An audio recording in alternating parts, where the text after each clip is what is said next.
police, fire, or medical? Police. There's been a shooting right next door to me. A guy is screaming out there. Can you hear? Oh. Can you hear it? Oh, God. It's baby in my house. The same baby called me. The baby's my husband. Hurry. Do you know who shot these vehicles? It's in my house. Okay, get in the bathroom, get in the closet, make sure you're locked inside. Okay? Please hurry.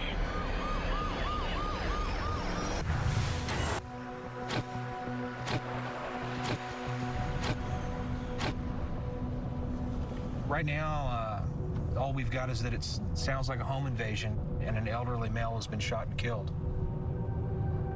This is really a nice neighborhood over here. Not the norm.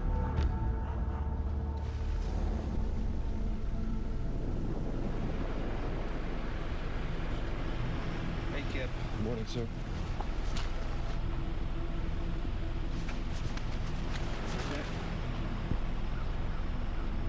He's right inside the front door.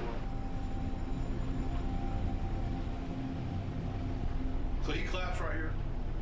This is where they found him. Where'd you say the wife was? It's right across the street.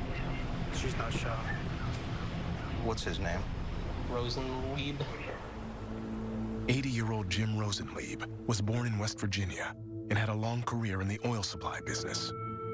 During retirement, he was an active volunteer with Habitat for Humanity. Jim leaves behind his wife, 2 sons, and several grandchildren.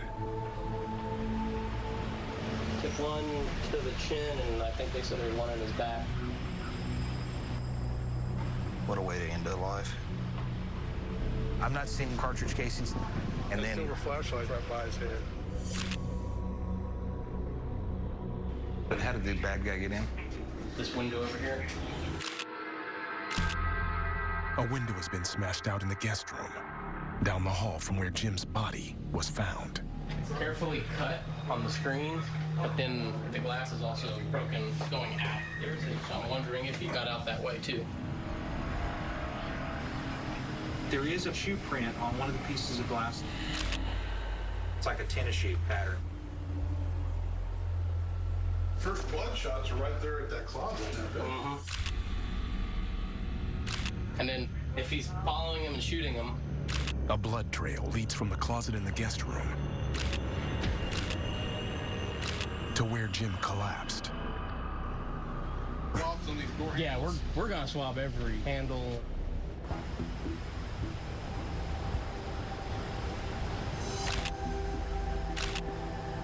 I think what he did is he broke it here to get to the lock, slides this way, cuts the top and side to get in. Can't be too big of a person. You're right. Kind of gap. Exactly. So it's going to be probably a kid.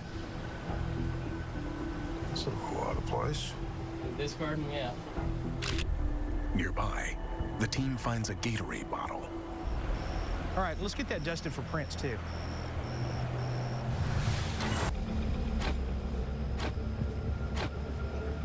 So I think the homeowner heard something and got up. I think so, too. I'm going to go out on a limb and say that there's one individual that was inside of the house. To me, it looks like a burglary. It's weird because the closet door is open, and the blood's right there. I think it's possible that the suspect is hiding in that closet, maybe. To me, that seems pretty likely. Maybe he gets in the window, okay? Here's the victim getting up, hides in the closet real quick. Old man's investigating, probably with his flashlight. It's probably his. Sees him, probably said, "Get out of here, get out of here." Suspect freaks out, boom. That's probably what happened. Bad guy. He never even has a real chance to really go through anything. I'm having them call the fingerprint people out here. That's all we've got. All right, I'm gonna go talk to the wife.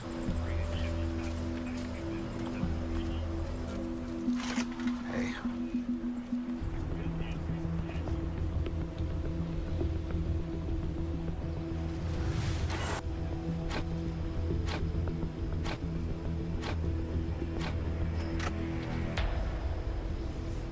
She didn't see or hear anybody. She just says that she woke up to him yelling, call the police, call the police. And then she heard some shots and glass breaking.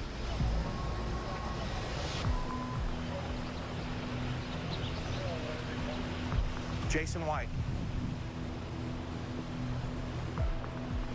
Didn't hear any cars leaving or... Well, I appreciate your time, man. Do you happen to have cameras? I don't. Stand for it. Well, I've walked out the south side of the street and there are no cameras. The last 3-4 weeks, he's had a lot of work done in his backyard, different crews. A neighbor comes forward with a possible lead. What kind of work was he having done, do you know? Tree trimming, painting, yard work, a lot of strange people. Young people, older, kind of Mixed. black, white, Mixed. all mixed. Thank you very much. All right. They did have a tree trimming service that was working here last week. If you got a bunch of people coming in and out of your home and they're seeing some of the things that you have, that's a possibility too.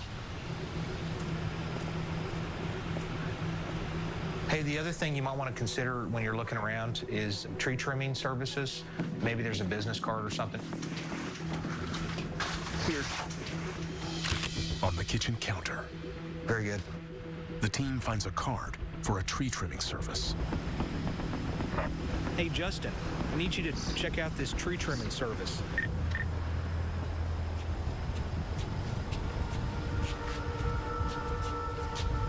This is a completely innocent victim. It could happen to any one of these houses. And I'm sure they're going to be living on edge for a while because they know.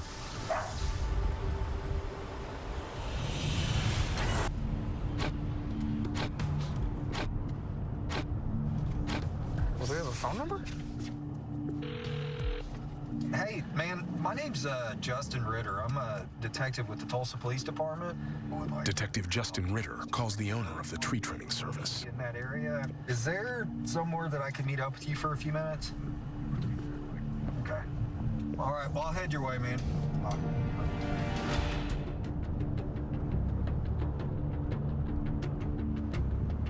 Well, there's no telling if one of the employees went in there, unlocked the window, and then came back at a later date. There he is. Hey, you sit here, but I'll sit in the back.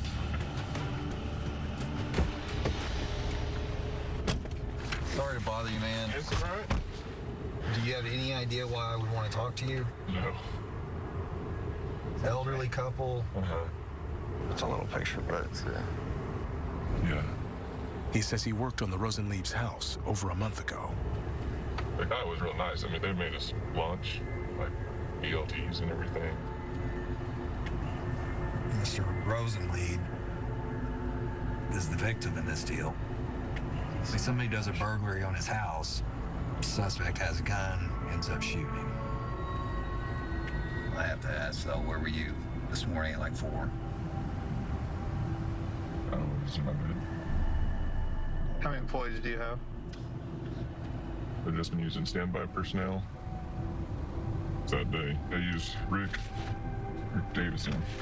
And I remember that because he cut through my rope on accident. So, Rick, like, physically, height, weight. Smaller guy. Real skinny guy. What was your feel about him?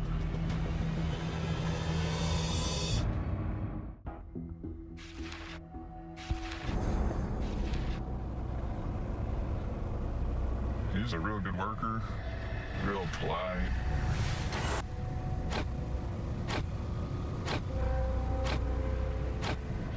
He was really good with people. He was a nice guy, super non-threatening. That's the address he gave me. He was supposed to show up on a job 2-3 weeks ago, and he just never ended up coming, so I've been texting him. Does he ever answer? No, he hasn't answered since that day. Okay. Appreciate it. All right. You have a good one.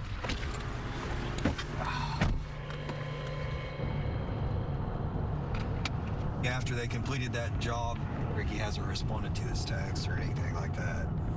That's not odd. These guys go job to job. Does that not suck? Jim was obviously a great guy and making sandwiches for those workers, and then a month later this happens.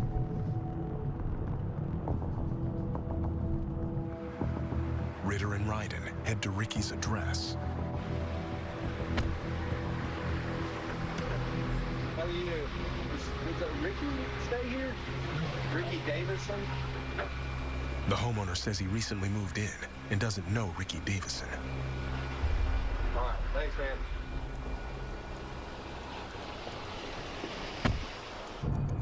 I never had it where someone was so smart they pre-planned a burglary that in depth. Really? Not a lawn service, tree trimming service, painter. I never had that. He may have family he stays with in town. We can check on that tomorrow.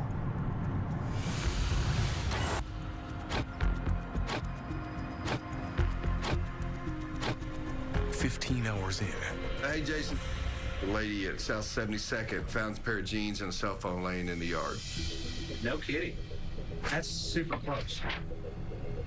A discarded cell phone and jeans were collected only 5 blocks from the crime scene.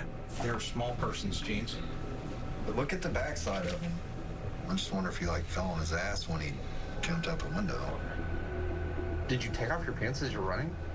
Maybe he thought there was blood on them and took them off. Here, hand me the phone. I'll put it on the charger. Man, if we could get that, that would be wow. Detectives try to power up the phone. That may need more of a charge. We'll just let it continue on. Hopefully we'll be able to get some information from that phone. I think what we'll do is we'll hit this again tomorrow. This is a guy that was definitely beloved by his family, and it kind of rips your heart out a little bit to know that this guy had his life ended this way.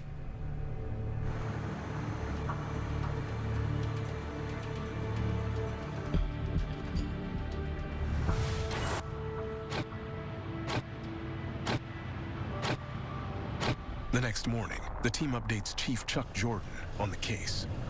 All right, what do we need to do? Me and John are going to canvass from the phone to the victim's house. Anything on the phone? We've plugged the phone in, it's lighting up, but the screen's not coming up. I wish we had a little bit more. We'll get it. We'll get it. Dude, I'm still running on this tree trimmer guy. So there's something triggering up in your brain that's saying that this guy might be worthy of a really good look. We've got an address for his family, so I'm gonna at least rule it out. And that's why you're on the team.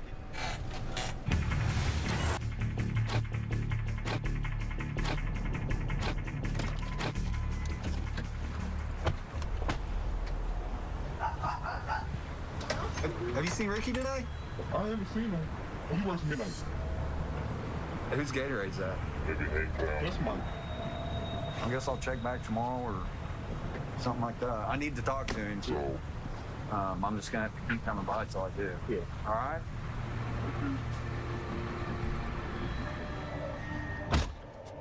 I'm not convinced he wasn't there.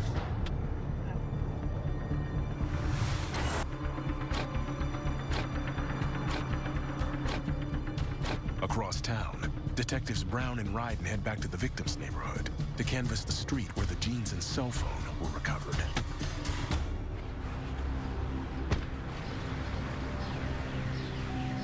Do you know of anything suspicious in the last couple of weeks? Okay. Lift. That's too close for comfort. Yes, it is. If you see anything, call us. Good luck, man. All right. Afternoon, sir. Any problems in the neighborhood? No. If you do see anything or you don't feel like it's right, definitely call the police. Oh, yeah. Good luck, dog. Do you mind? Thanks, sir. All right. How you guys doing? I'm Max Ryden. Hey, Max. Nice to meet you. I'm Mark Rosenley. This is my brother, David. Okay. This is our father that was killed. I'm very sorry to hear that. I appreciate that. Then me and John have been out canvassing all morning. We've been walking to every single house. I mean, this is a great neighborhood. Is it going to be a neighbor kid or something? I don't feel it right now.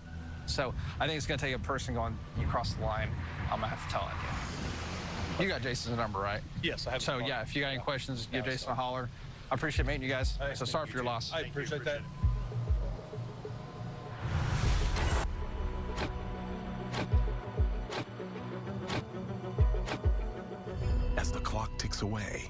you have for us, Joe? Corporal Joe Campbell has news from the medical examiner. He had 4 bullets in him. They said it was some red plastic stuff on the tip.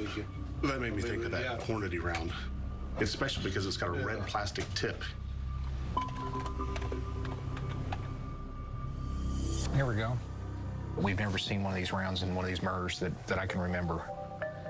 It helps with aerodynamics, and it's a really high-end self-defense round, so it probably does a lot of damage, and it's to kill people. I'm gonna submit everything that I've got, check the phone. We're gonna have to do a chip off. Max has been out there, they did a canvas where those pants were dropped. We got so many things going on, it's just crazy. But we don't have that person that we're looking for yet. The next day, a lead comes in from the burglary unit. Yesterday, around 9 o'clock in the morning, we've got a black male in a Chrysler 200 blue doing burglaries. The suspect attempted to break into several houses near Jim Rosenlieb's home. One address, he sees the camera and leaves. But right after that, he goes to this address, 52nd Street, throws a brick through the patio, and then the female homeowner, oh, and she sees him get in that car and leave. So you're talking the same part of town. I think this leads a lot better than anything else we have right now. The burglary unit sends over surveillance video of the burglary suspect. Here is video feed where this kid walks up, sees the camera, and turns around. They also send over a picture of the suspect vehicle. Ooh, that's good. I like that. Ooh, and it's got a hubcap that's missing. We need to find that car. Yeah. I don't know that it's necessarily related, but it fits the scenario of what we're looking for. So we're going to need to get out there and find that car. The team searches the area near the crime scene, hoping to spot the blue car. It's not dark enough, is it?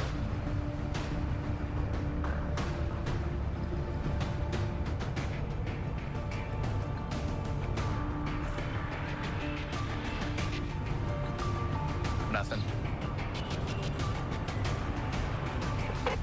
We found one. The blue color is the same. Got hubcaps that are consistent, so yeah, it might be a winner. Kennedy spots a car matching the suspect vehicle at an apartment complex. Is that the car right there leaving? Yeah, looked around to the north. Yep, I got it.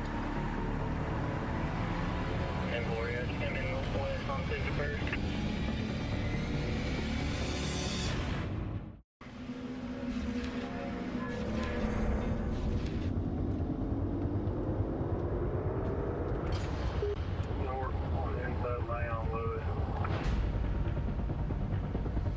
Yeah, we want to stop. Let's get a marked unit to do it, though. Try to find a traffic violation. Stop it. Let's see who this is.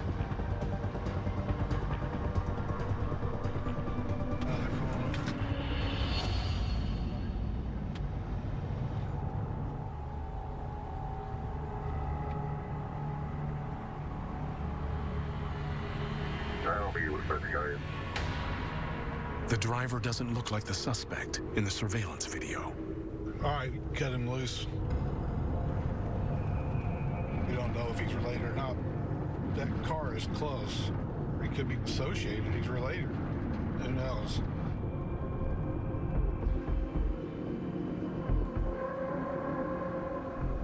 Let's go ahead and keep an eye on that car because there's a good possibility that other people have been in and out of it. If you want it done, I'll call burglary, and they can assist us. Because we're going to need their help. We don't have the manpower. We're going to be running other leads. I think that's a great idea. What's the worst that can happen if we don't get anything? They catch them on some burglary. Right. What do you think? I think they're burglars. I don't think they did your murder. I agree with Justin. I don't think he does a murder and the very next day continues to first degree in the daylight. I think he's definitely a first degree burglar.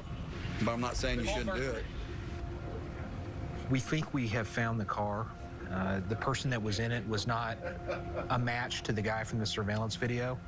We're going to go ahead and continue to watch it, and maybe he'll go ahead and do another burglary in that car. So I don't know. We really don't have anything to directly relate anybody to this right now. That phone we found in the pants is unsalvageable, so that's going to be a dead end. I'm kind of at a loss. I don't really know.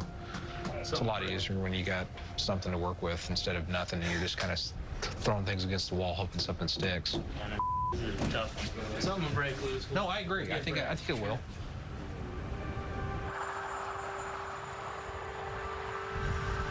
As the investigation continues, This is a Tuesday Morning Miracle Workers group. Jim's Habitat for Humanity group gathers to come up with a plan to honor him. It's been hard for a lot of the guys to grapple with. He did food bank work. He did cooking for people that were homeless. He volunteered more places than I can even remember. A wonderful, wonderful guy. For a whole host of reasons, it would be really neat to be able to announce that Swindler Howard dedication, since that was the last house Jim was working on with you all. The most impactful thing we do is build homes. So, we couldn't think of anything that would be more appropriate than to build a home in his honor. I think that will help us heal and also allow us to continue the memory that he left behind.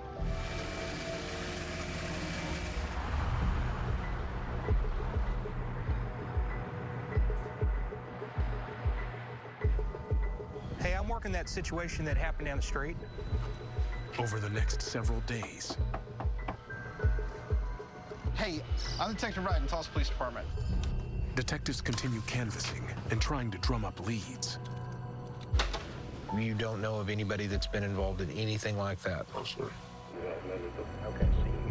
But aren't any closer to identifying their suspect. All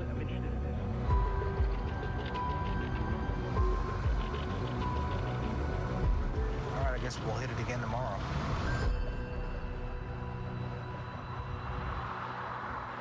Nine days after Jim Rosenlieb was murdered, I just got a text message.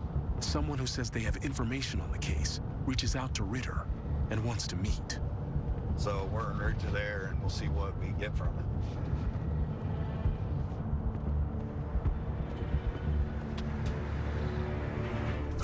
What's going on? I don't know, start. As far as I know, Ricky did it.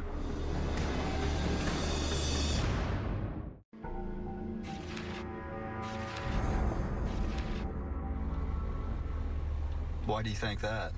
He came out and told us. I got his second hand, but he kind of opened up about how everything happened. He says Ricky Davison, the tree trimmer, confessed to a family member that he killed someone. Is he working today, or is he off? He's working.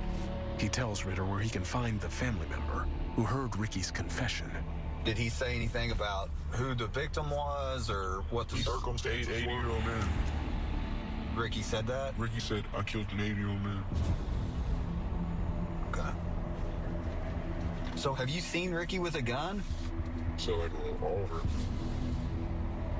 What kind of shoes does Ricky usually wear? I have some shoes that he left in my house in my car. I mean, seriously, bro, I appreciate you, man. Yeah, I'll grab those shoes, and if I need anything, I will definitely holler at you. Ricky the tree trimmer. On it the whole time, buddy. That's crazy. Ricky the tree trimmer.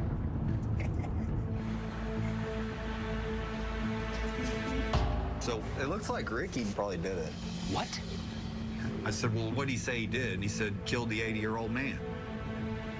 That's some good news there. That is good news. I'm thrilled. So right now, the information we're getting secondhand, this Ricky guy actually confessed to a different family member, and we've got a name and description for him. He's going to have all the information. If we can find him at the plant, I think he's going to spill the beans. I mean, he's got to. Rick Davison. Ricky Davison is 20 years old.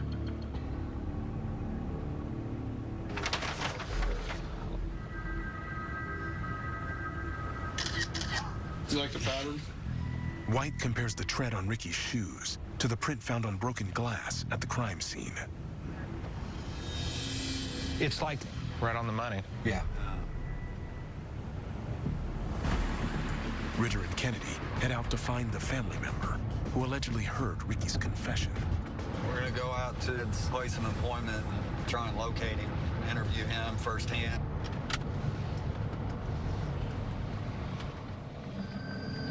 That might be him right there. Yep. Yeah.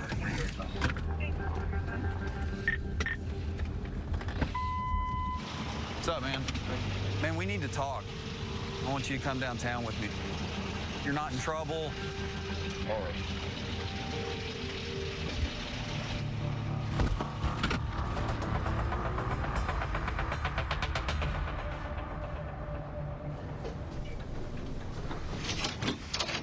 Hey, my name's Jason White.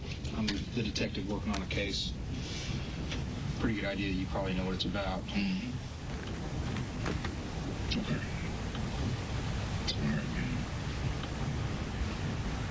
All I know is he confessed that he went over there and he killed that man. I didn't ask him how he got there. I didn't ask him how he got away from the scene. I didn't want to know. Did he mention it a burglary or that he was trying to steal something? No. I told him he had to leave. Like, you gotta go. Okay, so where did you drop him off? He gives detectives the address for an apartment where Ricky may be staying. Have you ever seen him with a gun? I've heard he had a gun. He had it in my shoebox. And you know what, man? I feel a lot better telling y'all, man, because I was really eating away at me. Like, I'm sure it was, like every day. And we're going to get you out of here as quick as possible. He's told us that Rick confessed to him that he killed this guy. So we need to find him. Hopefully when we get our hands on him, it's going to be one of those situations where he's apprehended safely and doesn't do something stupid. All right, let's get him. All right, let's go. Let's do it. Ricky runs out. I'm just going to tell you the camera probably won't catch me. It's going to happen really fast. All right, man, get ready for this. Go in your house, baby. As the team approaches the complex, they spot Ricky outside in the courtyard.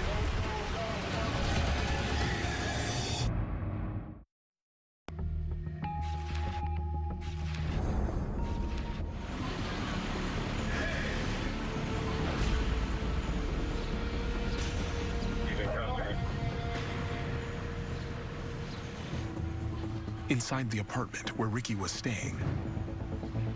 Hey, man, look at this. Located a pistol. It's a .32 caliber, 5 live rounds inside of the cylinder. Hornady brand. See that red dot? He had 4 bullets in him. They said there was some red plastic stuff on the tip. It's probably going to be our murder weapon. Got the gun. The gun was loaded with Hornady ammo. Got his phone, too. It's freaking solid. Those were live rounds. Man, thanks a lot, because that's a lot of work out there. We were able to get him quickly, and my goal is for him to tell me the truth. I think that in this particular case, that would probably be in his best interest. Hey. How you doing? I'm all right, Rick. I'll make this kind of easy for you. Did you work at a tree trimming company? Yes. Okay. What was the last place you worked at with that tree trimming company? Do you remember the house? No, sir. The people that live there, they made you guys BLTs? Yes. You remember that? Because that never happens. Nobody just comes out and makes sandwiches for the workers. And I ate them. Let's go back. So a week before Sunday night, where were you? Right up the street at a female's place. That's it. What's her name? This is starting to get weird and uncomfortable. It does when you lie. I'm not lying, though. Well, then just tell me the female's name. This is crazy. Why are you asking? Okay. Here's the thing. We've already talked to everybody, and we already know with the shooting that you were involved in. But no. I have no. Listen to me. I want you to just listen to me. Well, it has something to do with you because you shot and killed the man. No, I did it. Where'd you get the gun that you got? What gun? The revolver that we've already collected. That's not mine. It's in your clothes. It's in your clothes. It's not my gun. I don't know about this murder. You've told people. You've told several people. Told what? That you killed the old man. I never killed anyone in my life. Do you know this guy that got killed? Let me tell you this. I'm going to tell you about him. He's been volunteering and building houses, Habitat for Humanity, for like 7 or 8 years. He volunteers for the needy. He freaking is big in the church. He helps people. I'm a man of God, actually. Then you need to do the right thing. Rick, you could spend the rest of your life in prison. What you're doing right now is going to be played in front of a jury when this goes to trial. And you're showing no remorse and you're lying. Hold on. We were hoping, stop. We were hoping that you would come in here and tell us the truth, say, yeah, I screwed up. I went over there to burglarize the place and I got scared. But no. That's the thing. I never burglarized anyone. And you're not trying to believe me. No, I'm not. Because you're full of you wouldn't be here. If we didn't have the evidence to say you did this, you wouldn't be here. That's not how we operate. I'm not trying to believe you. I think you're completely full of And I haven't even begun to even get into a whole motherload of other forensic evidence. I've been waiting for that. No, but wait. I haven't even gotten into... I don't smile or nothing. No, I want you to... No, listen, I don't mind if you do smile because a jury's going to see that. No, you're acting like... You think this is a game, though? You do. You forgot something very important, too. The round that was taken out of it was a .32 caliber with red tip ammunition. Guess what we found in your stuff? A .32 caliber with red tip ammunition. Now listen, that gun, that's the same gun that was used to kill that man. And that old lady who was married for this guy for over 50 years has a right to have some closure on what happened to him. That is true. If you don't tell it, they're going to be asking that question forever.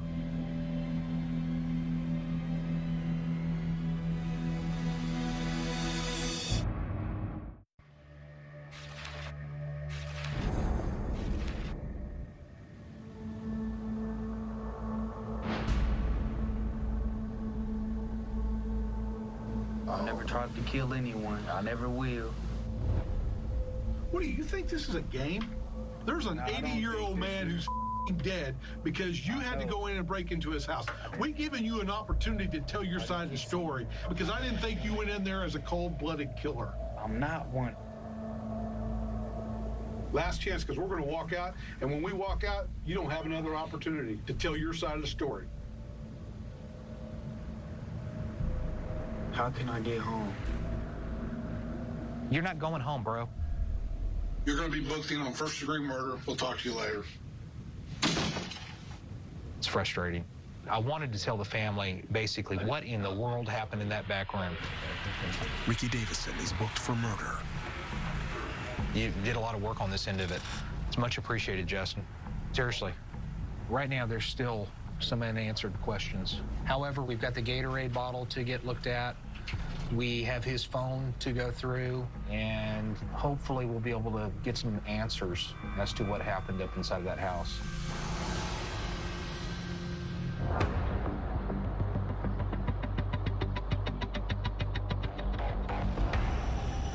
The next day, his prints were on the Gatorade bottle.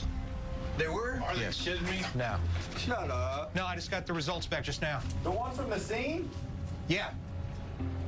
I went and got a search warrant for his phone that he had on his possession at the time when we arrested him. And Nathan's going through this. See anything good? On the day of the murder, there was one person on his phone. Did someone that lived by you die? Why you say that? Because I caught a body. Wow. That's huge. I'd like to go and get him tomorrow and just kind of share with him the developments in the case. I really want to know what happened and how it happened inside the residence.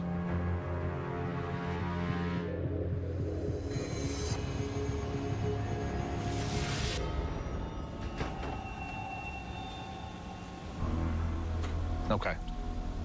Considering the fact that you've had a couple of days to sleep on this and probably realized the seriousness of this entire situation, I'm going to tell you something that basically we have a Gatorade bottle that's got your fingerprints on it.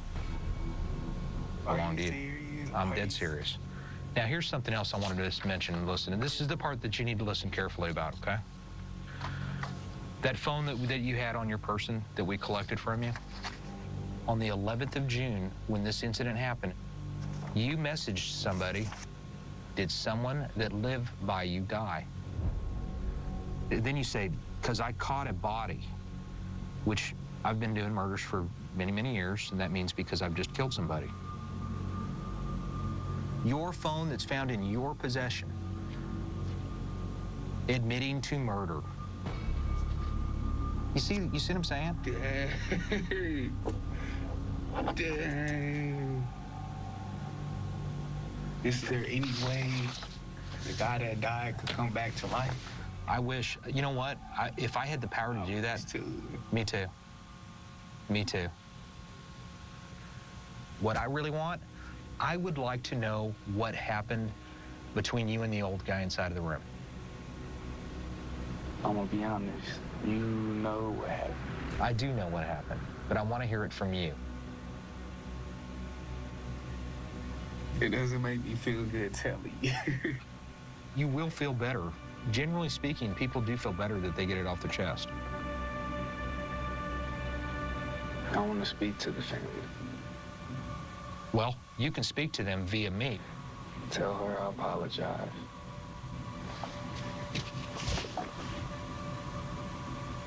Could she drop this if she wanted to? No. Listen, this is a case for the dead. We're working for the dead person here. I'm about to cry now. You should be about to cry. You should have been crying 2 days ago. Honestly. It's like a joke in a game to you. It's not. It's not. You know what I'm saying? Like, I just want, you know what I'm saying? Y'all can come see me next week. All right. We're gonna hit the road, Jack. Step up.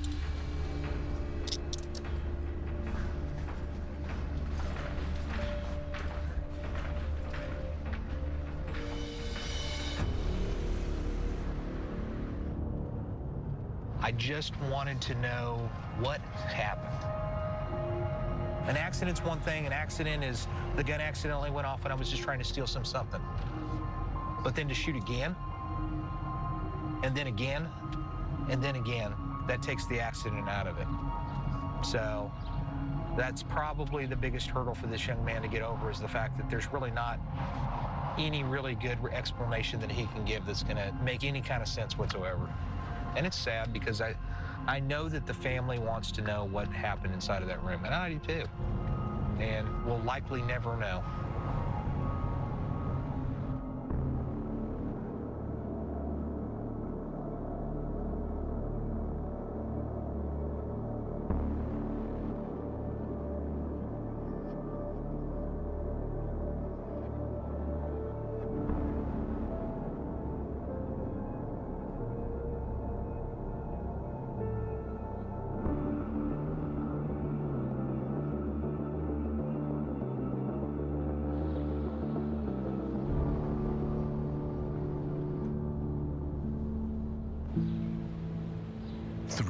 Later.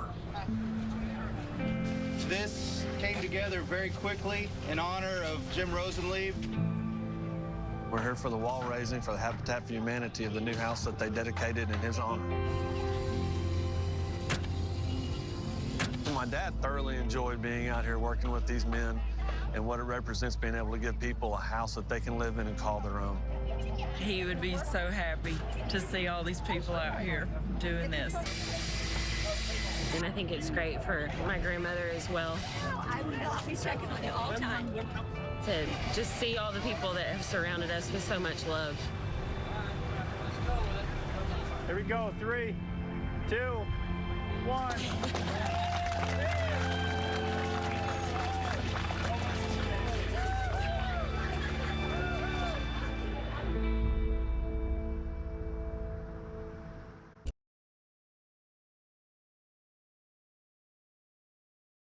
In the relentless pursuit of justice, there are moments that etch themselves into the very fabric of a detective's soul, cases that defy the common lexicon of crime, forcing seasoned investigators to reevaluate their understanding of human depravity and vulnerability. Such was the case that unfolded on an unassuming morning, a morning that began with the usual cadence of suburban life, only to be shattered by an act of senseless violence. The first rays of dawn, struggling against the lingering mist, promised another day of tranquility. Yet, for homicide detectives, tranquility often proved a thin veil over unseen turmoil. The dispatcher's voice, a familiar harbinger of tragedy, cut through the pre-dawn quiet, pulling seasoned professionals like Detective Justin Ritter and his partner, Jason White, from the deceptive solace of routine. The details, sparse at first, carried the cold sting of sudden death, a home invasion, an elderly male shot and killed. The destination, a neighborhood often lauded for its picturesque charm and an almost idyllic absence of significant crime. Detective Ritter, a man whose eyes had witnessed the raw spectrum of human sorrow for decades, steered the unmarked unit with a familiar efficiency of habit. Beside him, Detective White, a keen mind with a similar, albeit slightly shorter, tenure, prepared their minds for the grim scene ahead. Their dialogue, as they navigated the still sleepy streets, was succinct, laced with the pragmatism born of countless investigations. The statistics, a cruel companion in their line of work, often painted a stark picture of declining odds. For homicide detectives, their chance of solving a murder is cut in half if they don't get killed. Ritter mused aloud, a wry, dark humor underlining the immense personal risk and relentless pressure inherent in their profession. It was a macabre joke, a coping mechanism, but it also held a kernel of truth about the precarious balance between justice and danger that defined their days and often their nights. The incoming information was a skeleton, awaiting the flesh of their investigation. Right now, all we've got is that it sounds like a home invasion, and an elderly male has been shot and killed. The phrasing sounds like spoke volumes of the initial lack of concrete evidence. The nascent stages of an inquiry, where assumption jostled with fragmented facts. The mention of an elderly male automatically triggered a wave of empathy within the seasoned. Detectives, for crimes against the vulnerable, carried an extra weight, an intensified urgency to bring swift retribution. It was an unspoken oath they carried, a duty to speak for those whose voices had been brutally silenced. As they neared the designated address, the character of the neighborhood began to unfold before them, justifying the dispatcher's earlier description. Pristine lawns, neatly clipped hedges, and a quietude undisturbed by the usual cacophony of urban life marked the area. 2-story brick homes, well-maintained and exuding an aura of suburban comfort, lined the curving streets. Children's toys, left innocently in driveways, hinted at lives lived without the gnawing fear of intrusion. "This is really a nice neighborhood over here," Ritter commented, his gaze sweeping over the scene. The words were a quiet acknowledgement of the tragic irony inherent in their arrival. Murders were, statistically speaking, more frequent in areas burdened by economic hardship, social strife, and the desperation that often breeds criminality. Here, in this pocket of relative affluence, such an act felt like a malignant foreign body. Not the norm, he added, a sigh perhaps, or merely a subconscious exhalation, accompanying the weight of the moment. This statement was not merely an observation of socioeconomic status. It was a psychological assessment of the crime itself. Murders in such enclaves often bore different psychological signatures, less impulsive, sometimes more calculated, born not of desperation from the same strata, but often, tragically, invading from without, or worse, festering within hidden fissures of human malevolence.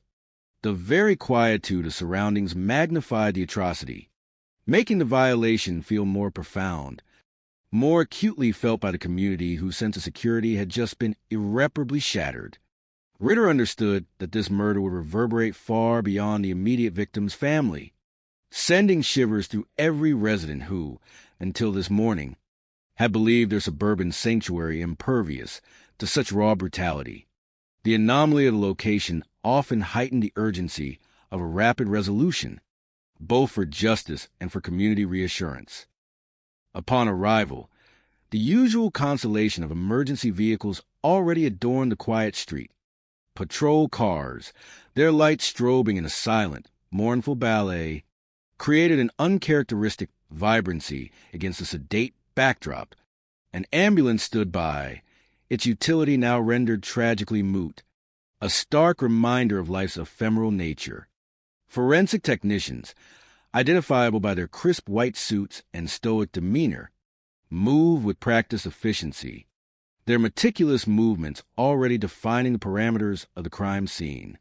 Detectives Ritter and White quickly located the on-scene supervisor, a patrol sergeant whose face bore the familiar mask of solemn responsibility. "Good morning, sir," Ritter greeted, his voice low and professional, cutting through the hushed intensity that hung in the air.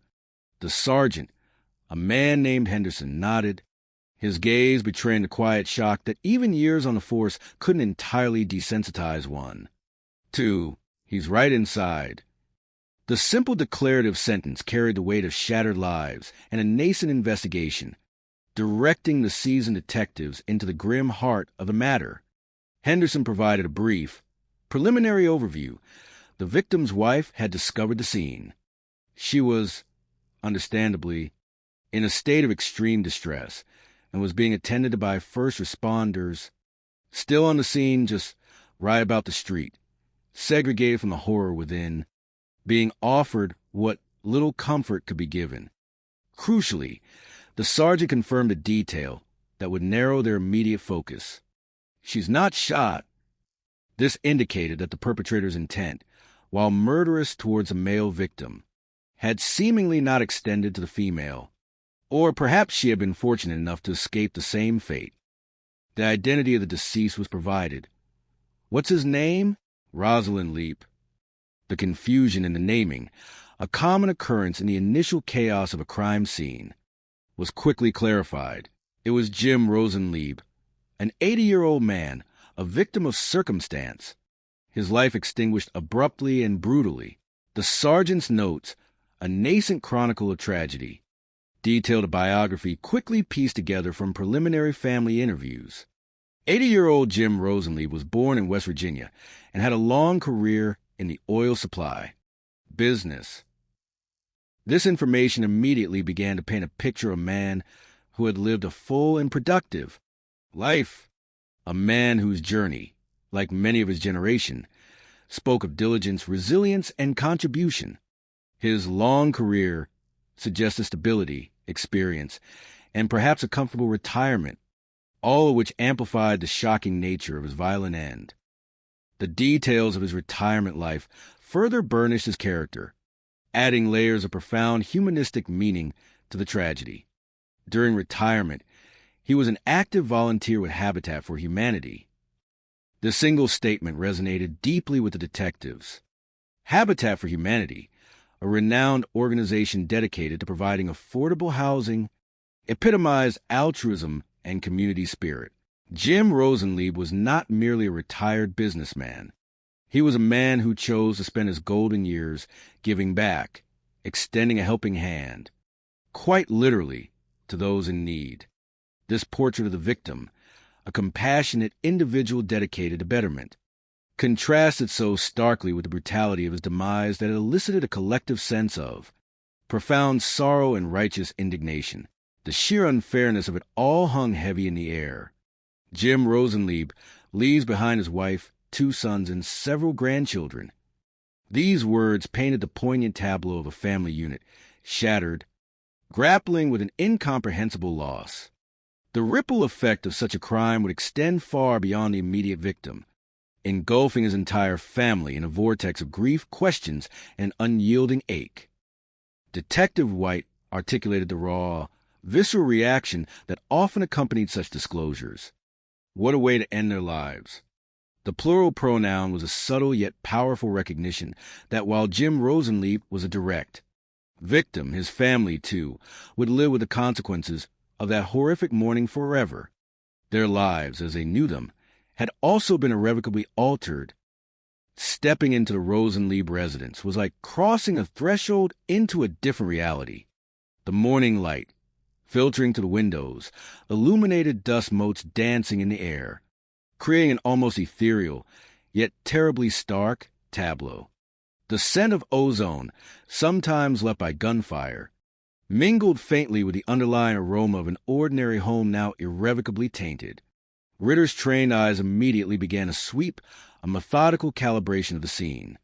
The immediate area around the victim offered few initial answers regarding expended ordnance. "I've not seen cartridge cases," and then he trailed off, the implicit question hanging in the air. The absence of visible shell casings often indicated a revolver, which retained its spent casings, or perhaps a thorough and rapid cleanup by the perpetrator, although the latter seemed unlikely in the chaos of a violent confrontation. This early observation was a subtle but significant piece of forensic data, pushing the investigative team toward certain weapon types, or indeed, raising questions about the perpetrator's post-incident actions. The immediate puzzle, a constant refrain in any home invasion inquiry, was the point of entry. But how did the bad guy get in? White voiced the fundamental question, initiating the critical examination of the exterior perimeter and potential vulnerabilities. The answer soon presented itself. This window over here? A window in the guest room, situated down the hall from where Jim's body was found, stood as a stark testament to forced entry. The window had been smashed out, the broken glass glinting ominously on the floor, a brutal scar on the otherwise immaculate home. Yet the method of entry seemed to have an additional, almost deliberate complexity. The screen, often the first line of defense, had been carefully cut, suggesting a degree of premeditation, a calculated attempt at a quiet intrusion before the more destructive act of breaking glass. This contrast was perplexing. Why the initial subtlety of cutting the screen, only to then resort to smashing the window? Such incongruence could hint at a momentary panic, a change in plans, or perhaps a clumsiness under pressure that rapidly escalated the situation beyond the perpetrators. Original intent. The detectives pondered another angle. The broken glass, remarkably, wasn't just in the room, but then the glass is also broken going out. This observation offered a tantalizing, albeit speculative, piece of information. I'm wondering if it got out that way, too. The idea that the same breach served as both entry and exit held psychological weight. It suggested a rapid egress, a frantic departure after the deed, rather than a more controlled retracing of steps, perhaps a sense of urgency, fear, or a desperate need to flee without leaving a more conventional trail had driven the perpetrator to depart through the same shattered aperture. Then came another crucial detail, a small but potentially powerful clue that could bind the perpetrator directly to the scene. There's a shoe print on one of the pieces of glass.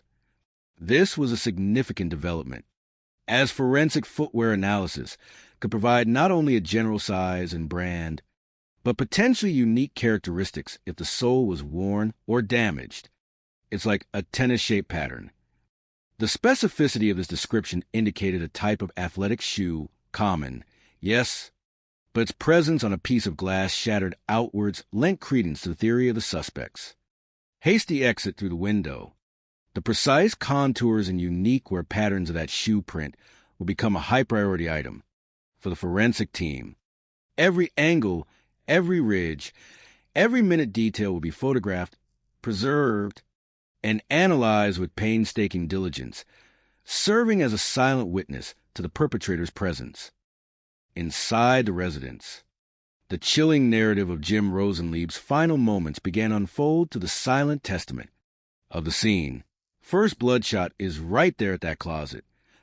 This initial impact point suggested an ambush or a confrontation that began abruptly and violently, likely in the guest room itself, near the very window used for entry. The perpetrator's location, combined with the victim's movement or lack thereof, would be critical in reconstructing the sequence of events. The presence of the closet became immediately significant. Was the closet a hiding place? Was it a point of concealment for the intruder awaiting discovery? From this initial point of violence, a tragic trajectory was evident. And then, if he's following him and shooting him, the grim scenario began to take shape, whispered by the stark evidence before them. A blood trail leads from the closet in the guest room to where Jim collapsed. This trail told a horrifying story of pursuit of a victim desperately attempting to escape, and a perpetrator relentlessly pursuing him, continuing to fire. The multiple bullet wounds, later confirmed by the medical examiner, would corroborate this harrowing account. The trail ended where Jim, an 80-year-old man, a builder of homes and a humanitarian, had finally succumbed to his wounds, his life ebbing away in his own home. This was no single, accidental shot in the dark. This was a sustained, brutal attack, indicating either extreme panic on the part of the perpetrator, an intention to inflict maximal damage, or a combination of both. The psychological state of an individual capable of pursuing and shooting an elderly man multiple times was deeply concerning, suggesting a capacity for cold brutality or, at minimum, a profound loss of control under pressure. The meticulous work of evidence collection began in earnest. Every potential surface for latent fingerprints, every potential discarded item became a point of focus. We're going to swab every handle. Door handles, cabinet pulls, light switches. Any surface the perpetrator might have touched will be meticulously processed, their invisible residues holding the silent promise of identification. The sheer volume of surfaces requiring forensic examination meant hours, if not days, of painstaking laboratory work. The shattered window provided a canvas for an alternative hypothesis concerning the mechanics of the break-in. Ritter, kneeling to examine the fragments of glass and the twisted frame, pieced together a possible, more nuanced sequence of entry than a simple smash and grab. I think what he did is he broke it here to get through the lock, slides his pushway, and then cuts the top inside to get in. This intricate method spoke of a perpetrator who understood the mechanics of certain window types, perhaps having observed such systems or even having experience with breaking and entering. It was a more controlled, deliberate act of breaching security, not merely a frantic, desperate smashing. You're right, White affirmed, seeing the logic in the reconstruction. Exactly. This specific entry method further fueled their initial psychological profiling of the perpetrator, suggesting a modicum of skill or prior experience in burglary. This was not a completely haphazard entry. Then came a piece of speculation that, while appearing to defy the sheer brutality of the act, occasionally proved disturbingly true in cases of opportunistic crime, especially among young offenders. So it's going to be probably a kid. White's observation was based on a combination of factors. The seemingly less than sophisticated, despite the nuanced entry method, the panic-driven escalation from potential burglary to murder, and a general psychological profile of some youth who engage in thrill-seeking or property crimes, without fully comprehending the potential for deadly escalation. It was a hypothesis, a starting point for their thinking, always to be tested against incoming evidence. So a lot of push, he added, referring to the strength or force behind the crime. The act felt more chaotic than cold and calculating. In a scene filled with solemn gravity, a seemingly innocuous item emerged, yet it carried immense potential for investigative breakthrough. The team finds a Gatorade bottle. In a crime scene, any item not belonging to the household and potentially handled by the perpetrator represented a treasure trove of biometric data. Ritter's immediate instruction was clear, crisp, and born of experience. All right, let's get that adjusted for prints, too. The plastic bottle, so often a casual discard in daily life, could bear the unique identifier of the person they sought, fingerprints, perhaps even DNA from a swabbing of the mouthpiece. This discovery was a significant boost, providing a tangible link to the perpetrator, assuming, of course, that it was indeed left by the intruder and not by one of the numerous personnel that might have previously worked at the house. This possibility was always at the forefront of their minds. Diligence and attribution was paramount as they absorbed the immediate findings. A speculative reconstruction of the tragic confrontation began to form in the detectives' minds. So I think the homeowner heard something and got out. Ritter theorized, painting a vivid mental picture of Jim Rosenlieb, disturbed by an unusual sound in the stillness of night, rising to investigate. I think so, too, White concurred, seeing a common thread in many fatal home invasions.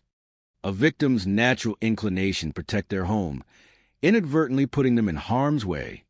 The sequence of events then led to a plausible hypothesis regarding the perpetrator's behavior. I'm going to go out on a limb and say that there's one individual that was inside of the house. This challenged a more common crew model of home invasion, and instead suggested a lone perpetrator, which could simplify the suspect pool if accurate. The motive, to Ritter, appeared to coalesce around opportunism and panic. To me, it looks like a burglary. This was a classification based on the initial breach, a window smashed, objects potentially disturbed, hinting at theft as the primary driver.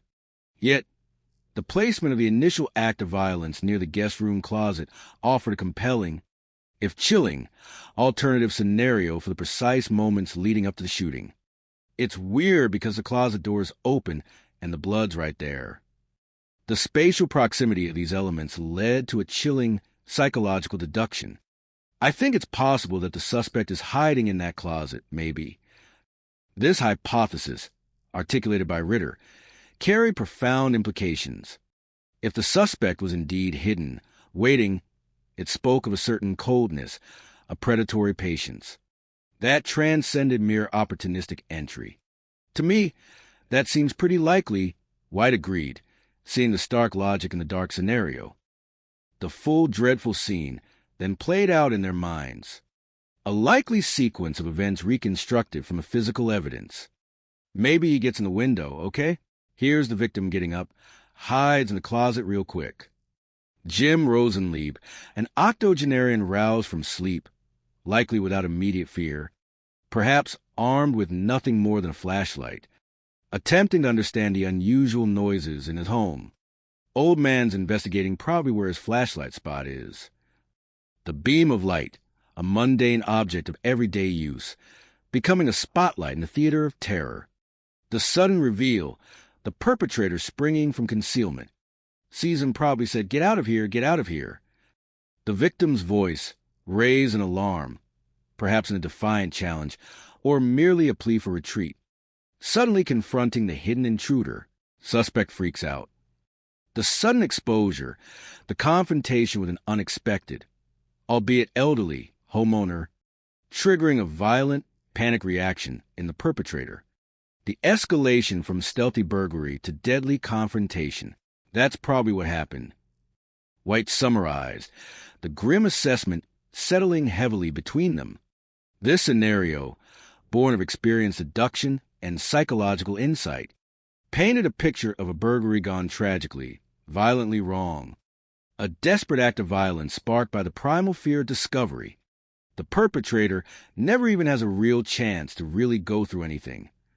The lack of apparent ransacking further supported the idea that the primary objective of theft was abandoned in the chaos, quickly overridden by the desperate need to eliminate a witness and escape.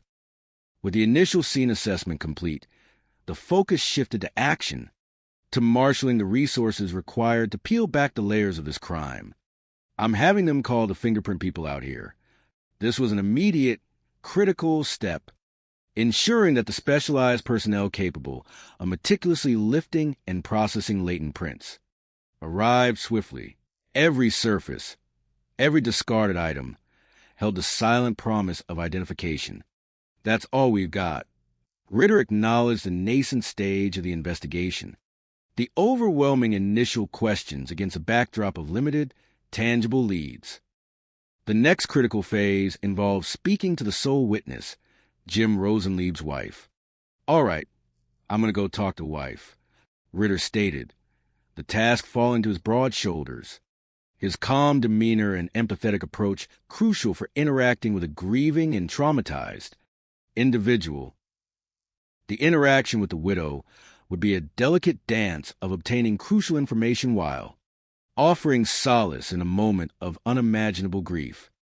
He returned, his face etched with a deeper layer of concern, having spoken to a woman whose world had just been irrevocably torn apart. Hey, she didn't see or hear anybody. Her lack of direct observation of the intruder meant no physical description, no details that could immediately point to a suspect. The fog of trauma, coupled with the suddenness of the event, meant her recollections were fragmented, sensory rather than visual. She just says if she woke up to him yelling, "Call the police, call the police." This desperate plea, uttered by Jim in his final moments, spoke volumes of his awareness, his desire to protect, his quick understanding of the dire situation unfolding around him. It was a call to emergency services, the universal response to mortal danger. Even as he faced it head-on, then she heard some shots and glass breaking. This sequence further corroborated the initial hypothesis of a panic confrontation. The shouts, followed by gunfire, and then the sound of the broken window, consistent with a hasty, desperate escape. Detective White, pragmatic as ever, queried for additional auditory clues. Anything that might point to a departing vehicle, a crucial element in establishing a getaway. Didn't hear any cars leaving or...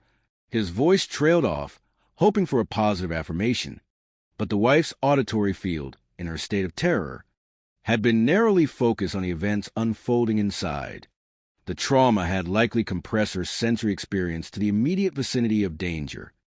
Ritter, understanding the limits of her recollection, concluded the initial interview with a tone of quiet respect. "Well, I appreciate your time, man."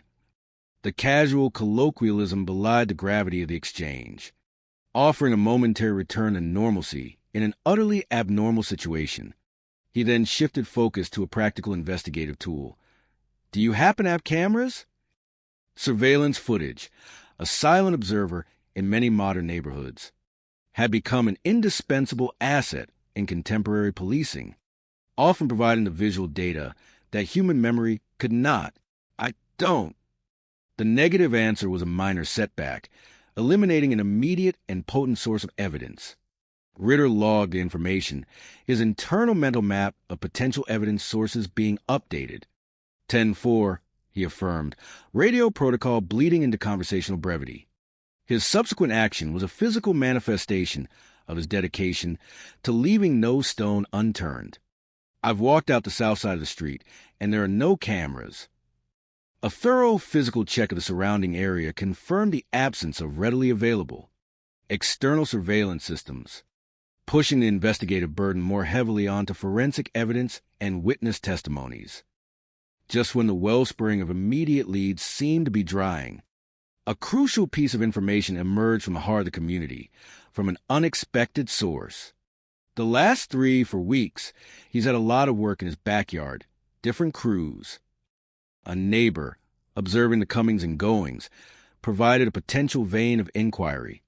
The psychological profile of an opportunistic burglar often included individuals who surveilled their targets, noting vulnerabilities and patterns of activity. Service crews, by nature of their work, gained intimate knowledge of a property's layout, security, and sometimes its valuable contents. The neighbor, an anonymous yet invaluable conduit of information, had observed a lot of strange people working in Jim Rosenlieb's backyard, noting specifically the transient nature of the workforce. Young people, old, older, kind of black, white, all mixed. The diverse composition of these different crews underscore the transient and varied nature of such a workforce, widening the potential suspect pool considerably, but also providing a direction. Ritter, ever gracious, thanked the neighbor sincerely. Thank you very much. All right. Every snippet of information, however seemingly minor, had the potential to unravel the larger mystery. The lead, though broad, offered a tangible direction. They did have a tree trimming service that was working here last week. The precision of this detail, a specific type of service, within a defined time frame, provided a narrower investigative funnel. The logical implication, articulated by White, was stark. If you've got a bunch of people coming in and out of your home, and they're seeing some of the things that you have, that's a possibility too. It spoke to the breach of trust inherent in some opportunistic crimes. Individuals, welcomed into a home under the guise of providing a service, could potentially identify targets, observe routines, and exploit vulnerabilities. The psychological impact of such betrayal was particularly insidious, eroding the fundamental sense of security within one's own domain. Ritter then focused on the practical implications of this theory, instructing his team to look for any tangible remnants of such services. Hey, the other thing you might want to consider when you're looking around is tree trimming services. Maybe there's a business card or something. A seemingly small detail, a discarded card, a forgotten flyer, could provide the vital thread they needed. And just as Ritter voiced the possibility, fate, or perhaps careful observation, intervened. Here, on the kitchen counter, the simple words, spoken by another detective, delivered a burst of unexpected hope. Very good. The discovery of a card for a tree trimming service was a crucial break. It moved them from general speculation to a specific, actionable lead, a named entity with potentially identifiable employees. This card, an everyday object, was now imbued with the weight of potential justice. Ritter, ever the orchestrator of the investigative symphony, immediately tasked a member of his team. Hey, Justin, I need you to check out this tree trimming service. The urgency in his voice was palpable. Every minute counted, especially in cases where perpetrators had a head start. He then reflected, in a brief moment of philosophical weariness, on the profound injustice of the crime. This is a completely innocent victim. It could happen to any one of these houses, and I'm sure they're going to be living on edge for a while. His empathy for the community was evident, recognizing pervasive fear that would inevitably grip the neighborhood in the aftermath of such a brazen act. Because they know, he added, acknowledging the fragility of safety, the universal realization that if it could happen to Jim, it could happen to anyone. The practicalities of pursuing the lead immediately came to the fore. Do we have a phone number? The most direct line of inquiry. The card, thankfully, yielded this critical piece of information. Detective Justin Ritter, embodying the relentless pursuit of answers, promptly acted. Hey, man, my name's Justin Ritter. I'm a detective with the Tulsa Police Department. His voice, calm yet authoritative, would have cut through the daily din, instantly signaling a matter of profound seriousness. He was initiating contact with the owner of the tree trimming service, establishing the foundation for what would be a pivotal interview. Is there some more that I could meet up with you for a few minutes? The phrasing was polite, professional, but left no doubt as to the importance of the meeting. The owner's response was immediate and cooperative, sensing the gravity of the call. Okay, all right, well, I'll head your way, man. Ritter confirmed, mobilizing quickly, a man driven by purpose. The journey to meet the tree trimming service owner was an internal preparation for Ritter. He meticulously reviewed the scant information they possessed, considering every angle, every potential line of questioning. His mind raced, constructing psychological profiles, assessing motivations, and mapping out the subtle dance of an interview, how to elicit truth, how to spot inconsistencies, how to navigate the human terrain of fear, guilt, or simple ignorance. He arrived at the designated location, a yard strewn with logs, tools, and the heavy machinery of the tree trimming trade. The owner, a man whose face showed the honest wear of manual labor, greeted him with a mixture of confusion and cautious apprehension. Ritter, skilled in the art of building rapport, immediately set a non-confrontational tone. "Hey, get you to sit here, but I'll sit in the back." The gesture of sitting in the less dominant position in the car was subtle, designed to put the man at ease, signaling that this was not an arrest, but an inquiry. "Sorry to bother you, man." The apology, genuine yet firm, acknowledged the interruption to the owner's day, while also implicitly communicating the urgency of the matter. Then came the opening gambit, designed to gauge the owner's immediate awareness or possible involvement, while remaining intentionally vague about the full gravity of the situation. "Do you have any idea why we want to talk to you?"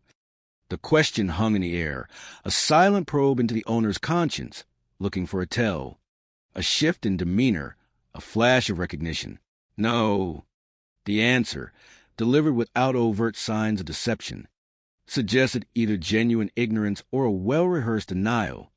Ritter then offered a slight hint, carefully calibrating his disclosure to test the waters further. "He's an elderly couple."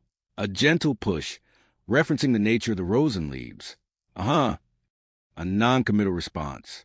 "It's a little patient, but it's, yeah."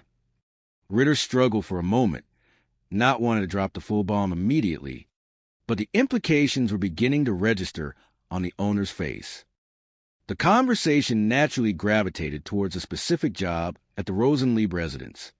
The owner confirmed that his crew had worked there, though the exact time frame was slightly off from the initial neighbor's report. He stated he worked on a Rosenlieb's house over a month ago. This chronological detail, though minor, could be significant in narrowing down who might have harbored any malicious intent for an extended period, or if the connection was purely opportunistic and immediate. The owner recalled Jim Rosenlieb with warmth and genuine fondness. The guy was real nice. He went on to describe the unexpected acts of kindness that had stood out in his crew's memory. "I mean, they made us watch, like, deal teams and everything." This specific memory, perhaps a television show they were invited to watch during a break, painted a vivid picture of Jim's hospitality, his generous spirit. Such acts of kindness were often remembered by blue-collar workers, forming an indelible impression. Ritter then laid the stark truth before him, the words carrying the full weight of the investigation. "Mr. Rosenlieb is the victim of this deal. If somebody does a burglary on his house, a suspect has a gun and ends up shooting." The phrasing, while careful, was unambiguous, stating the gravity of the crime. The critical question then emerged, a precise probe into the owner's recent movements, specifically targeting the time frame of the murder. "I have to ask, though, where were you this morning at, like 4? The blunt inquiry, though softened by Ritter's professional demeanor, left no room for ambiguity.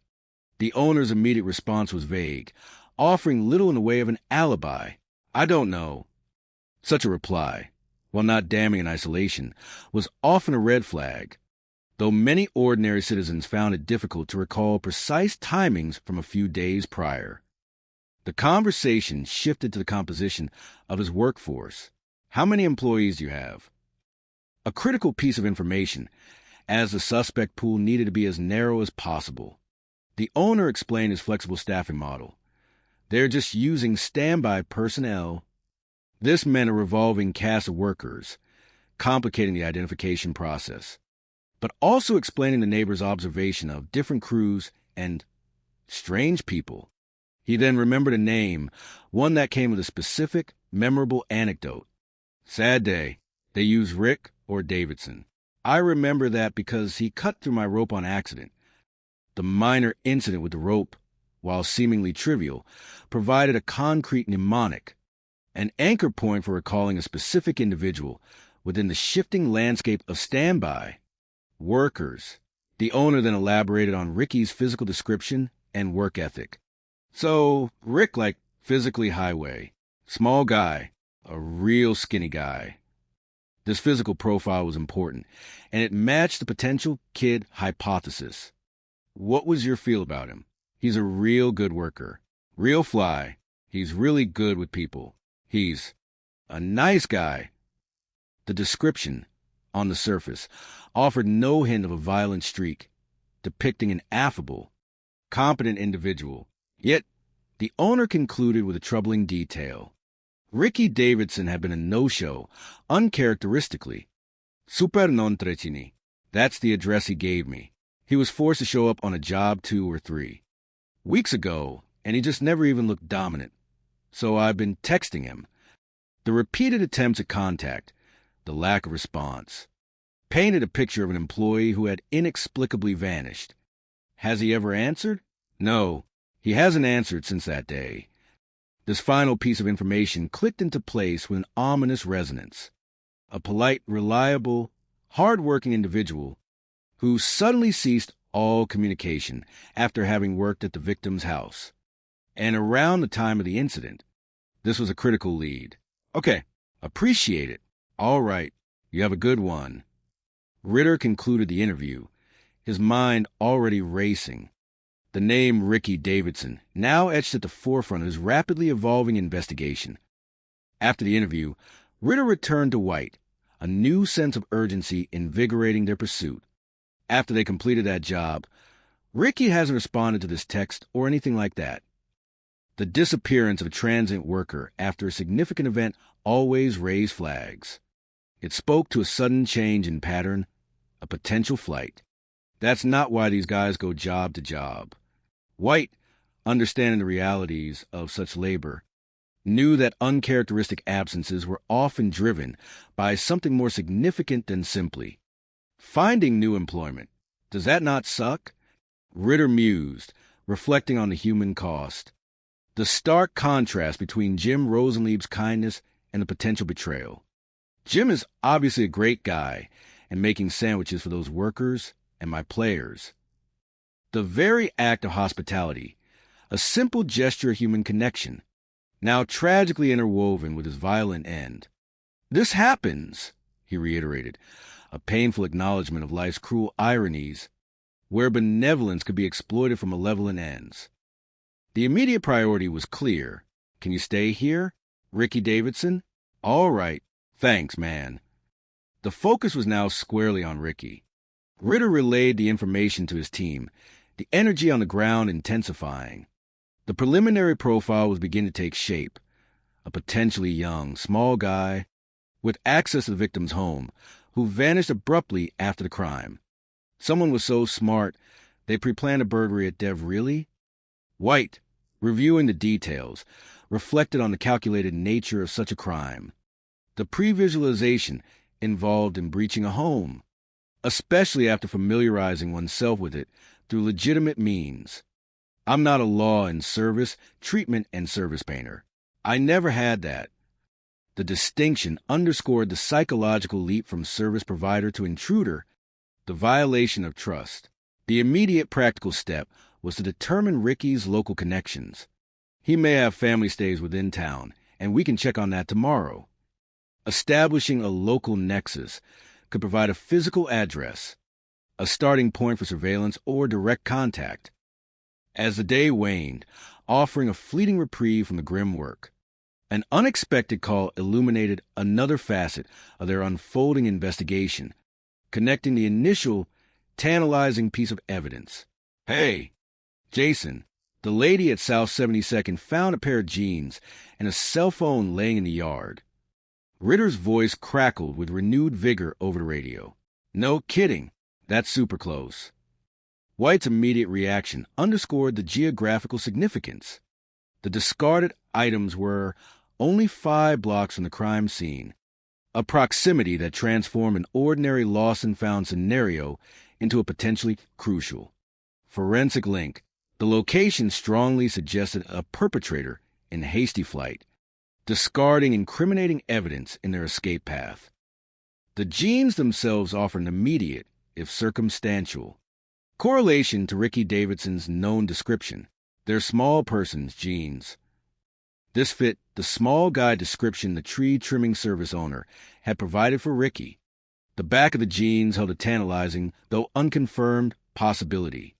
But look at the backside of them. I just wonder if he, fell on his ass when he jumped up a window. The faint scuff marks, or even potential tears, could provide a tangible, if subtle, corroboration for their working theory of Ricky's frantic exit through the broken window. The questions came quickly, reflecting the rapid-fire deductive reasoning of a detective. Did you take off your pants as you were running? Maybe he thought there was blood aluminum. He took them off. These were not mere whimsical guesses, but psychologically informed hypotheses about a fleeing criminal's actions. The act of shedding clothing, especially near the scene, often stemmed from a panicked attempt to remove any potential traces of blood, forensic fibers, or any visual identifiers that could link them to the crime. The discovery of the cell phone was arguably even more significant than the jeans. A phone in the digital age was an individual's most intimate companion, a repository of identity, communications, and digital footprints. Here, hand me the phone and I'll put on the charger. Ritter's instruction was immediate and practical. The priority was to power up the device, hoping to extract its secrets. Man, if we could get that, that would be wow. White's excitement was palpable, a brief glimmer of optimism cutting through the relentless gloom. The phone, a black box of digital memories, held the promise of opening up a new dimension to their inquiry, revealing contacts, locations, and communications that could provide the decisive break they desperately needed. The initial attempt to revive the device met with cautious optimism. Detectives tried to power up the phone. The small indicator lights on the charger offered a flicker of life, but the main screen remained obstinately dark. That may need more of a charge, Ritter mused, tempering their enthusiasm with the patience required for forensic extraction. We'll start continuing on. Hopefully we'll be able to get some information from that phone. The caveat of hopefully hung in the air, a reminder of the many technical hurdles that could turn a promising lead into a dead end. As the first long, arduous day of the investigation drew to a close, Ritter allowed himself a moment of somber reflection on the tragic figure at the heart of their inquiry. This is a guy that was definitely beloved by his family, and it kind of rips your heart out a little bit to know that this guy had his life ended this way. The personal toll of such crimes, the empathic connection to the victims, was a burden every detective carried, driving their unwavering commitment to justice. The next morning, the weary but determined team convened for their routine update with Chief Chuck Jordan. The chief, a man whose tenure had weathered countless storms of urban crime, listened with his usual quiet intensity, his gaze sharp, assessing. All right, what do we need to do? His question was a directive, an articulation of the immediate tactical priorities, pushing his team forward. Ritter laid out their plan. Me and John are going to canvass from the phone to the victim's house. The systematic approach of canvassing, literally walking the route between the discarded phone and the crime scene, was a foundational aspect of detective work. It sought to uncover any additional witnesses, discarded evidence, or overlook surveillance cameras along the potential escape path. Every bush, every mailbox, every hidden nook along those 5 short blocks could harbor a vital clue, a silent testament to the perpetrator's frantic flight. The crucial cell phone, having spent a night on the charger, remained an enigma. Hey, Dale, the phone. We plugged the phone in. It's lighting up, but the screen's not coming up. The technical malfunction was a frustrating setback, threatening to turn a high-potential lead into a digital dead end. The cryptic glow, without a functional display, meant that immediate data extraction was impossible, delaying what could be a definitive breakthrough. Yet, the resilience inherent in police work mandated optimism and perseverance. I wish we had a little bit more. We'll get it. We'll get it, Ritter affirmed, injecting a dose of determined confidence into the update, a refusal to surrender to technical adversity. They would exhaust every avenue, enlist every available expert to unlock the phone's secrets. Chief Jordan then focused on Ricky Davidson, the tree trimmer, the primary person of interest emerging from their initial inquiries. Dean, I'm still running on this tree trimmer guy. Is there something triggering up in your brain that's saying that this guy might be worthy of a really good look? The chief's question was an experienced probe, seeking not just factual updates, but the intuitive, almost subliminal cues that veteran detectives often relied upon. Ritter, maintaining his characteristic analytical stance, articulated the rationale. We got an address for his family, so I'm going to at least rule it out. Even in a swirling vortex of leads and theories, the process of elimination was paramount. Every plausible suspect, every credible lead, had to be thoroughly investigated and either confirmed or definitively excluded. This methodical approach ensured no stone was left unturned, no red herring pursued indefinitely. Chief Jordan, a silent connoisseur of such investigative diligence, nodded approvingly. And that's why you're on the team. A concise acknowledgement of Ritter's dedication and skill. A validation of his systematic approach to a complex problem. Concurrently, Detective White continued the arduous task of tracking Ricky Davidson, checking his usual haunts. His inquiries were met with similar dead ends. Have you seen Ricky today? I haven't seen him. He wasn't today. Whose Gatorade's at? I guess I'll check back tomorrow or something like that. The recurring phrase, wasn't today, underscored Ricky's continued inexplicable disappearance. The casual question about Gatorades hinted at known places where Ricky might socialize or work, revealing White's in-depth knowledge of local nuances, or at least his attempt to probe such specifics. The determination remained undeterred. I need the dog tunes. I'm just going to keep coming by until I do. White's commitment to physically seek out Ricky, to make his presence known in the locations where he was usually found, was a testament to his tenacity. All right, I'm not going to see one there. He eventually concluded for the day, accepting a temporary defeat, but fully prepared to resume the search tomorrow. Across town, Detectives Brown and Ridden, tasked with a critical aspect of their strategy, embarked on the systematic canvass of the 5 blocks between the discarded pants and phone and the victim's home. Their mission, to meticulously cover every single house, seeking out any potential witness or camera footage that might have captured Ricky Davidson's panicked flight. Do you know of anything suspicious in the last couple of weeks? The question, delivered with careful diplomacy, invited residents to recall any anomalies, any unusual activity that might have escaped their conscious attention until now. The fear in the community was palpable, a shadow now cast over what was once a bastion of peace. You live? That's too close to comfort. The residents' anxieties were understandable and often vocal. Yes, it is. Can you see it? Thank God. Good luck, man. Such exchanges, while sometimes offering no direct leads, served a crucial purpose: to assure the community that the police were present, active, and relentless in the pursuit of justice. The day yielded a similar, frustrating outcome. Good afternoon, sir. Any plans? There's no problems in the neighborhood. No, the routine answers, the reassuring normalcy, were both a blessing and a curse. No direct leads, no sudden breakthroughs. The officers consistently reiterated their message to the community. If you do see anything and you don't feel like it's right, definitely call the police. The importance of community vigilance, the collective eyes and ears of residents, could often prove more potent than any sophisticated surveillance system. In a poignant turn, the canvassing team encountered the Rosenlieb family, still reeling from their unfathomable loss. Hey guys, I'm Max Ridden. Hey, Max, nice to meet you. I'm Mark Rosenlee. This is my brother, David. The introduction was steeped in a shared, tragic reality. He's our father that was killed. The simple declarative sentence, delivered with an admixture of grief and quiet dignity, conveyed the unimaginable void left in their lives. Ridden, a man of profound empathy, offered his deepest condolences. I'm very sorry to hear that. I appreciate that. Mark Rosenlieb's voice, though tinged with sorrow, acknowledged the sincerity of the detective's sentiment.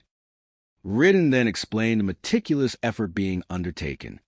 Me and John have been out canvassing all morning. We've been walking to every single house. The physical effort, the tireless dedication, was a testament to their unwavering commitment. This is a great neighborhood, Mark observed, reinforcing the prevailing sentiment of disbelief that such violence could befall their sanctuary.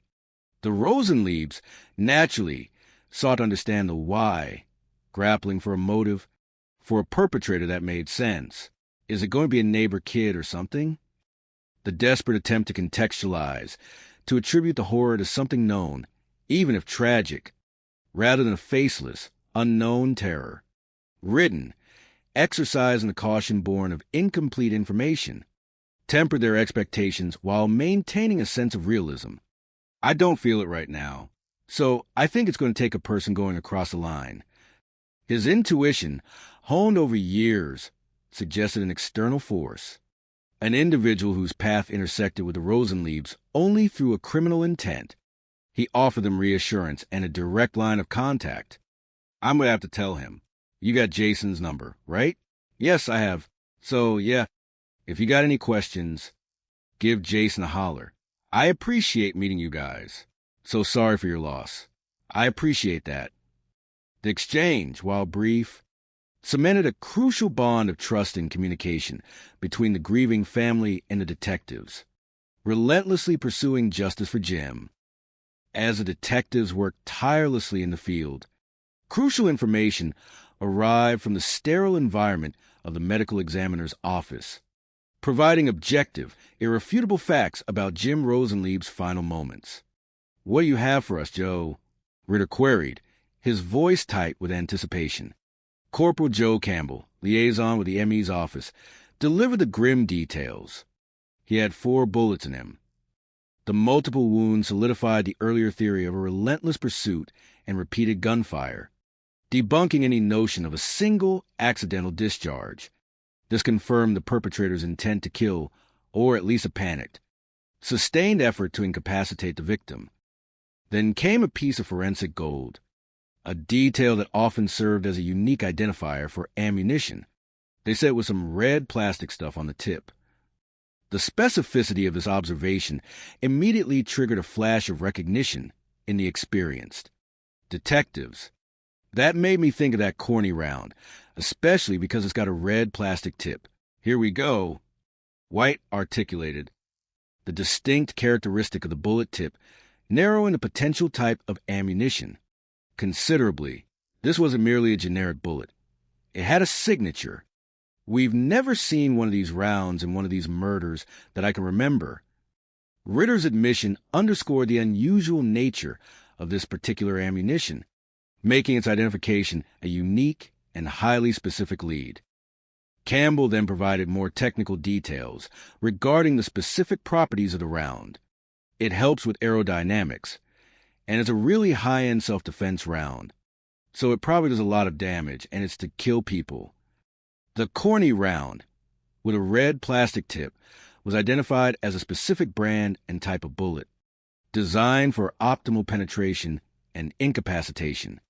Its high-end self-defense nature indicated it was likely chosen for its effectiveness, rather than being a cheap, indiscriminately acquired round. This provided further, subtle psychological insight into the perpetrator, perhaps someone who had chosen their ammunition with a degree of deliberation, even if their actions were ultimately panicked. This particular ammunition type would now be added to their forensic checklist, a specific and crucial link to the murder weapon and, by extension, its owner. As the second day neared its end, the myriad strands of the investigation continued to intertwine, forming a complex tapestry of clues and unanswered questions. I'm going to submit everything that I've got, Corporal Campbell affirmed, indicating that all forensic evidence, including the bullets and any other collected biological or physical material, would be sent to the lab for expedited analysis. Check the phone. We're going to have to do a check-off. Ritter reiterated, the unsalvageable phone a continued source of frustration, but one they refused to abandon. Max had been out there. They did a canvass where those pants were dropped.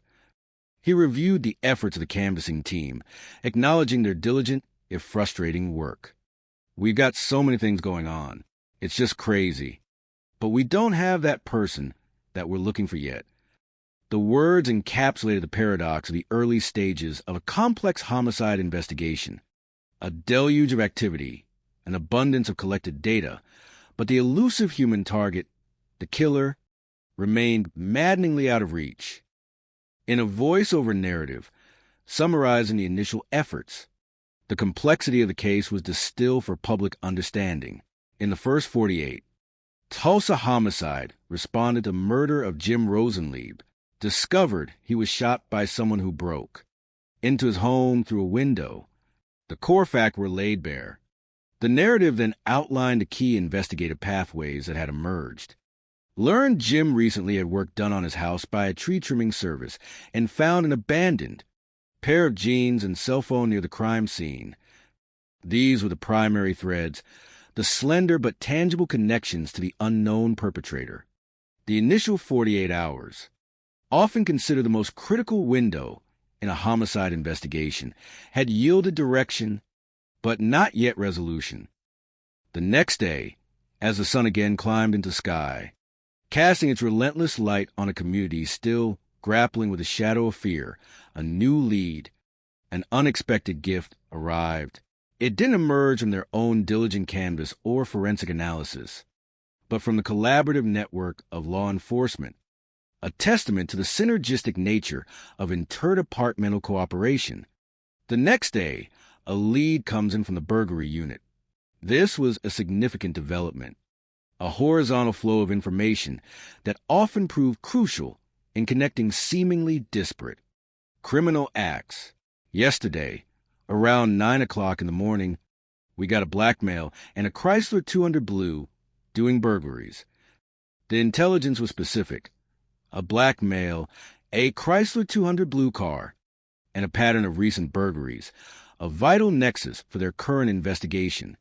The timing, around 9 o'clock in the morning, placed these acts in close temporal proximity to Jim Rosenlieb's murder, or at least within the same 24-hour window of heightened criminal activity in the area. The details of the recent burglaries were compelling. The suspect attempted to break into several houses near Jim Rosenlieb's home.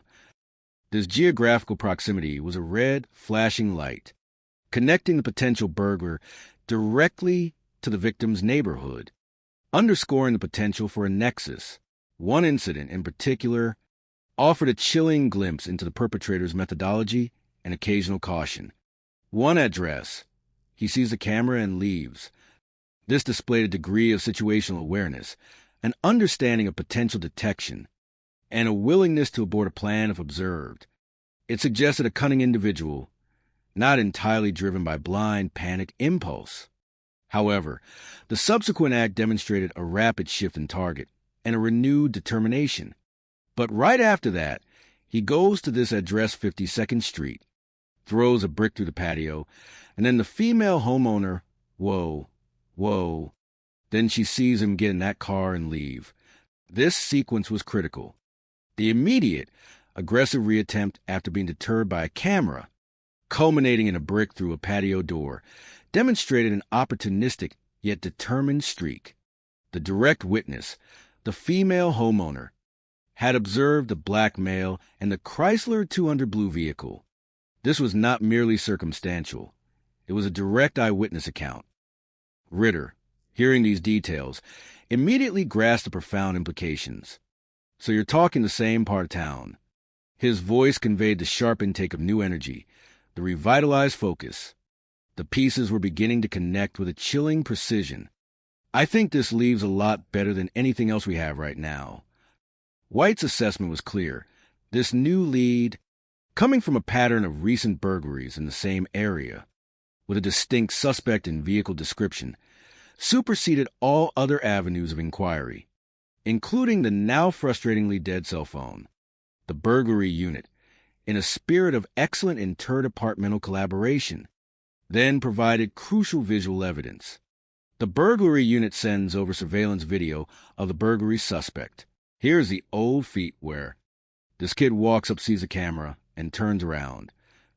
The video offered irrefutable visual confirmation, showing the black male and, crucially, his specific gait and physical demeanor.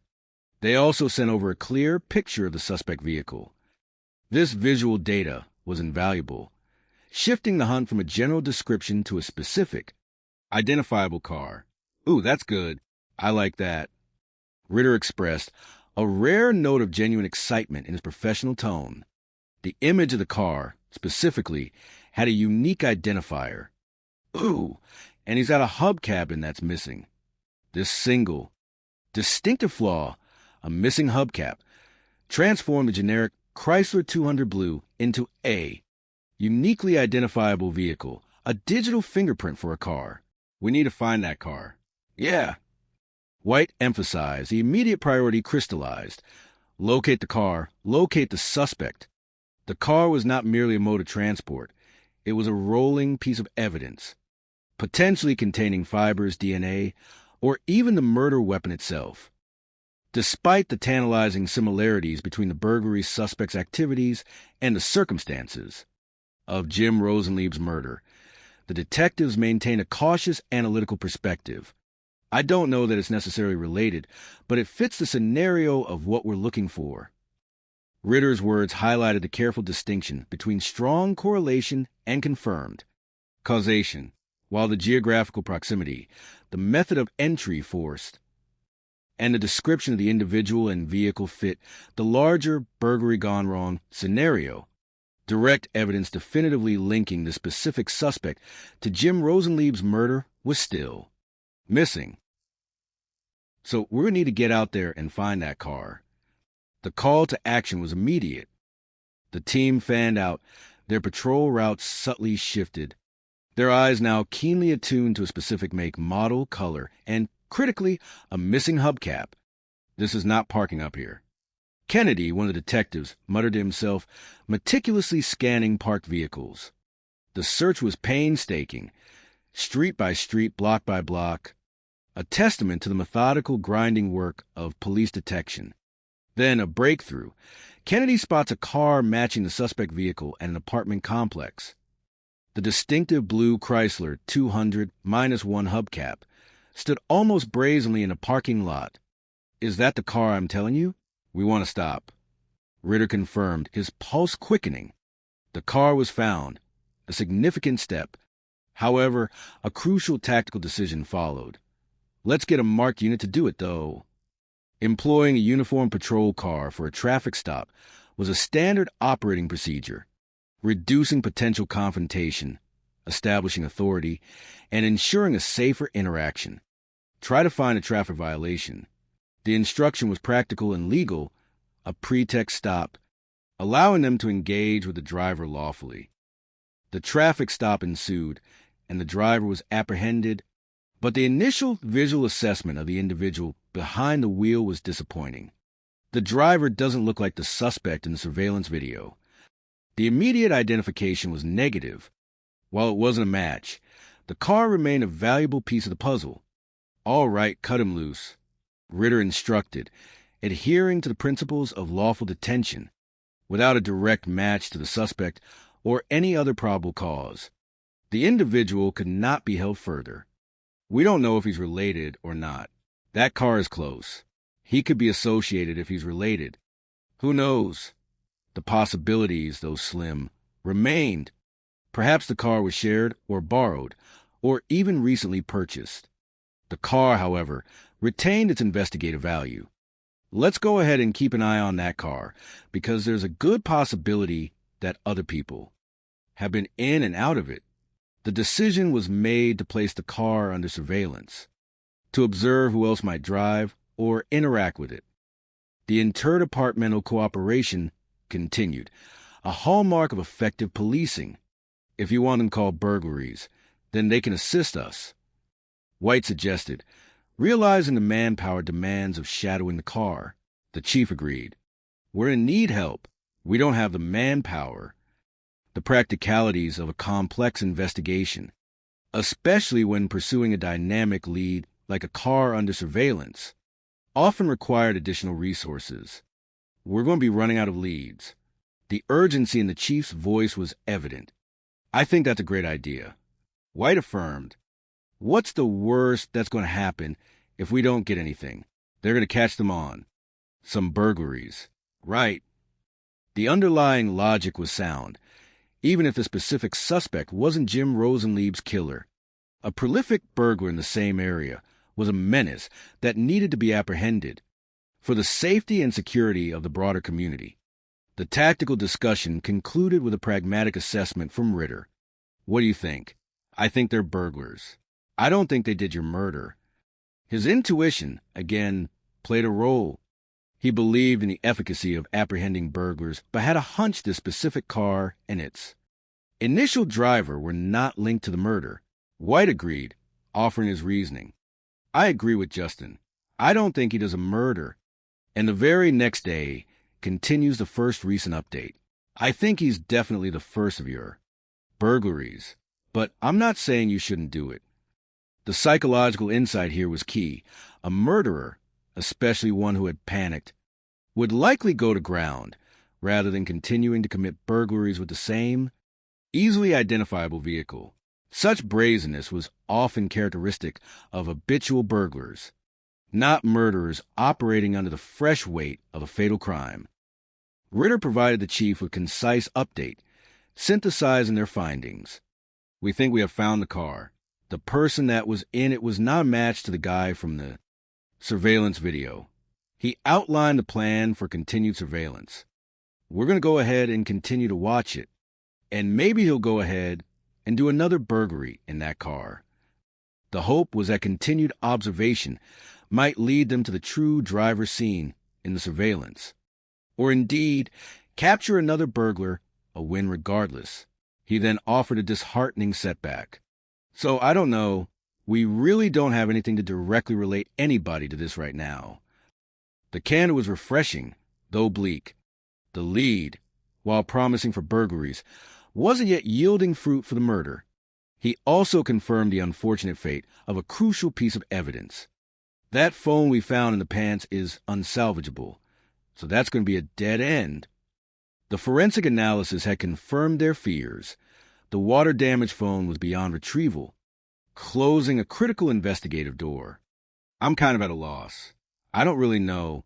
It's a lot easier when you got something to work with, instead of nothing, and you're just kind of throwing things against the wall, hoping something sticks. Ritter's uncharacteristic admission of frustration spoke volumes of the challenging nature of the case, the immense pressure working a complex murder without clear, tangible breakthroughs. The raw honesty in his voice resonated with the chief, who, understanding the cyclical nature of investigations, offered a steadying hand. Something will break loose. No, I agree. I think it will. A shared conviction that perseverance, coupled with a bit of investigative serendipity, often cracked even the most stubborn of cases. As the investigation continued, a different kind of healing began to unfold, far from the grim corridors of the police station. This is the Tuesday Morning Miracle Workers Group. The scene shifted to a gathering of men, Jim Rosenlieb's Habitat for Humanity group, a testament to his vibrant and giving life. They convened to come up with a plan to honor him. The meeting, infused with a poignant mixture of grief and renewed purpose, sought to channel their collective sorrow into a meaningful tribute. It's been hard for a lot of guys to grapple with. The raw emotion in the speaker's voice conveyed the deep personal impact of Jim's loss on his fellow. Volunteers. He did food bank work. He did cooking for people that were homeless. He volunteered more places than I can even remember. The litany of Jim's good deeds painted a powerful portrait of a humanitarian, a man whose life was defined by selfless service. A wonderful, wonderful guy. The consensus was universal. The very core of their mission, building homes for those in need, offered the most appropriate way to memorialize him, for a whole host of reasons. It would be really neat to be able to announce that Swindler Howard dedication, since that was the last house Jim was working on with you all. The specific project, a house they would now dedicate in his honor, provided a tangible legacy. The most impactful thing we do is build homes, so we couldn't think of anything that would be more appropriate than to build a home in his honor. The decision was clear, a collective expression of love, respect, and enduring purpose. I think that will help us heal and also allow us to continue the memory that he left behind. The sentiment captured the profound humanistic meaning of their act, a living memorial, a house built not just with bricks and mortar, but with the collective spirit of compassion Jim so embodied. Meanwhile, over the next several days, the grind of police work continued, a seemingly endless cycle of revisiting dead ends and hoping for a fresh perspective. Hey, I'm working that situation that happened down the street. Hey, I'm Detective Ryan Falls Police Department. Detectives continued canvassing, their footsteps echoing through neighborhoods, their voices patiently reiterating their questions. You don't know of anybody that's been involved in anything like that. They were persistent, knocking on doors, speaking to residents, hoping that prolonged community engagement might eventually loosen a crucial piece of information. But the results were frustratingly similar. They aren't any closer to identifying their suspect. The perpetrator remained a phantom, their trail growing colder with each passing day. The initial 48 hours had now stretched to 9 days since Jim Rosenlieb was murdered. The mounting frustration, the gnawing anxiety that the killer might slip away, intensified with each sunrise. Then, just when the case seemed destined for the cold files, a whisper of information broke through the silence, proving that even after more than a week, the seeds of conscience, or the desire for retribution, could still germinate. 9 days after Jim Rosenlieb was murdered, I just got a text message. Ritter's voice crackled with a renewed, electric energy, cutting through the usual hum of the station. Someone who says they have information on the case reaches out to Ritter and wants to meet. This was a pivotal moment. The anonymous informant, a common but often invaluable source, was making contact, expressing a desire for a personal, clandestine meeting. This immediate request for a meeting suggested not only the potential credibility of the information, but also the informant's apprehension, fear perhaps of direct contact with the authorities. So we're there, and we'll see what we get from it, Ritter stated, the decision to engage immediately and cautiously obvious. The stakes were too high to ignore such a direct outreach. The clandestine meeting unfolded, shrouded in an atmosphere of tension and unspoken risks. The informant, nervous yet resolute, began to speak, revealing a chilling confession passed down through a human chain. What's going on? Why do you think that? It came out and told us. I got it secondhand. But he kind of opened up about how everything happened. The secondhand nature of the confession, while potentially problematic in a courtroom, was gold in an investigation, offering crucial direction. The informant had received a confession, not directly from the killer, but from someone close to him, someone to whom the killer had opened up. The name dropped was precisely the one they had been fruitlessly searching for. He says Ricky Davidson, the tree trimmer, confessed to a family member that he killed someone. The puzzle pieces, scattered and seemingly disparate, suddenly began to interlock with terrifying precision. Ricky Davidson, the amiable, absent tree trimmer, was now squarely in their crosshairs. Identified by his own words, albeit indirectly, the informant, crucially, provided a direct avenue to corroboration. Is he working today or is he off? He was asked, clarifying Ricky's current activities. He tells Ritter where he can find the family member who heard Ricky's confession. This was an immediate and actionable lead, providing a direct link to a first-hand account. Ritter, his mind racing, pressed for specifics. Did he say anything about who the victim was, or what the circumstance was? Ricky said that. Ricky said I killed maybe one man. The phrasing, maybe one man, while potentially a defensive or minimizational phrase, aligned chillingly with the known facts of Jim Rosenlieb's murder. It strongly hinted that the victim was elderly and alone. The informant further provided details that added weight to the credibility of their claims. observations from intimate contact with the suspect. So have you seen Ricky with a gun? So like a little over. The informant confirmed seeing Ricky in possession of a firearm, aligning with the crime's mechanics. What kind of shoes does Ricky usually wear? I have some shoes that he left in my house in my car. This was another forensic gift, a tangible link that could be measured against the shoe print found at the crime scene. I seriously, but I appreciate you, man. Ritter thanked him, his gratitude genuine, recognizing the courage it took for the informant to come forward. Yeah, I'll grab those shoes. And if I need anything, I will definitely haul her at you. The informant, now relieved of a heavy burden, quickly became a crucial, protected witness. The new information created an immediate shift in the investigation's tempo, accelerating from a deliberate pace to an urgent sprint. Ricky, the tree trimmer, on it the whole time. Buddy, that's crazy. White's words, a blend of surprise and retrospective certainty, acknowledged the circuitous route they had taken to return to their initial person of interest. The intuition about Ricky, despite the initial dry wells, was now confirmed. So, it looks like Ricky probably did it. What?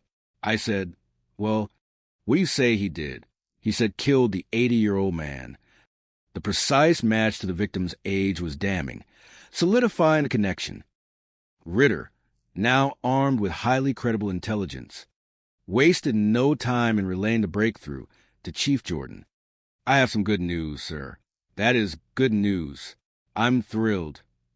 The chief's unreserved delight was a rare glimpse into the immense satisfaction of a leader seeing justice draw near. So right now, the information we're getting secondhand. This Ricky guy actually confessed to a different family member. Ritter detailed the source of the breakthrough, underscoring the delicate nature of the information while highlighting its power. And we've got a name and description for it. The crucial next step. He's going to have all the information. We can find him at the plant. The first-hand witness, the family member who heard the confession, was the linchpin, the source of direct corroboration they desperately needed. I think he's going to spill the beans. He's got to. Ritter's confidence was high, predicting that the weight of the confession would compel the family member to cooperate. The hunt for Ricky Davidson was now on with renewed vigor and pinpoint accuracy. Rick Davidson. Ricky Davidson is 20 years old. The confirmation of his identity and age, further strengthening the kid profile, was critical. The shoes collected from the informant provided an immediate and compelling piece of corroborating forensic evidence. White, with the collected footwear in hand, made a critical comparison. "Do you like the patterns?" he queried Ritter, holding up the sole of one of Ricky's shoes against an image of the shoe print from the crime scene. White compares the tread on Ricky's shoes to the print found on broken glass at the crime scene. The visual match was stunning. It's like, right on the money. Yeah. The simple, unequivocal assessment, right on the money, resonated with a certainty that only irrefutable physical evidence could provide. The tennis shoe pattern found on the glass now had an owner, Ricky Davidson. This direct forensic link irrevocably bound Ricky to the scene. The next critical step was to locate and interview the family member who had heard Ricky's confession. Richard Kennedy, a seasoned detective, had played a pivotal role in identifying and tracking down this crucial witness. Richard Kennedy had helped to find the family member who allegedly heard Ricky's confession. We're going to go out to the place of one that try and locate him, interview him firsthand. The mission was clear: get a direct, sworn statement from the person who had heard Ricky's words. Solidifying the evidentiary chain, as they drove toward the location, Kennedy spotted the target. That might be him right there. Yep, the identification was positive. Approaching the man, the detectives were direct yet firm. "What's up, man? Man, we need to talk. I want you to come downtown with me. You're not in trouble." The reassuring last phrase was essential to gain cooperation, to alleviate any immediate fears the family member might have of being implicated. The priority was clear: secure his testimony in a formal interview setting. Inside the sterile confines of the interview room, the family member, nervous but resolute, finally unburdened himself of the secret he had been carrying. Detective Jason White, employing his signature blend of directness and empathy, initiated the interview. "Hey, my name's Jason White. I'm the detective working on a case. Pretty good idea. You probably know what it's about." The opening was designed to immediately address the elephant in the room, to bypass the customary pleasantries and get to the core of the matter. The family member, now stripped of protective buffers prior anonymous exchange, confirmed the grave secret. "All I know is he confessed that he went over there and he killed that man." The words hung heavy in the air, a chilling confirmation of Ricky's culpability. "I didn't ask him how he got there. I didn't ask him how he got away from scene. I mean, I don't want to know." His defensive response highlighted the personal anguish and internal conflict he experienced upon hearing the confession, his desperate attempt to create emotional distance from the horror of the crime. White pressed for details, probing for motive. Did he mention a burglary or that he was trying to steal something? "No, not so many have to leave. You gotta go." "Okay." The witness offered no specific motive for the killing itself, merely the act. He provided the crucial piece of intelligence that would lead them directly to the suspect. "So, where did you drop him off?" He revealed the address for an apartment where Ricky may be staying, a precise location for the apprehension. He also offered another corroborating piece of evidence. "Have you ever seen him with a gun?" "I've heard he had one. He had it in my seat box." This secondary confirmation of Ricky's gun ownership from someone close to him further cemented the image of the suspect. And you know what, man? I feel a lot better to the young man, because I was really eating away at anybody. The informant's raw honesty spoke volumes about the psychological burden of carrying such a secret, the relief evident in his voice now that he had unburdened his conscience. I'm sure it was, like every day. White's empathetic response acknowledged the moral dilemma the informant had faced. "And we're going to get you out of here as quick as possible." White assured him, understanding the need for privacy and protection. The interview concluded with a validated lead, a name, a location, and a damning confession, albeit still secondhand. He told us that Rick confessed to him that he killed this guy, so we need to find him. Ritter summarized to his team, the urgency escalating to a critical level.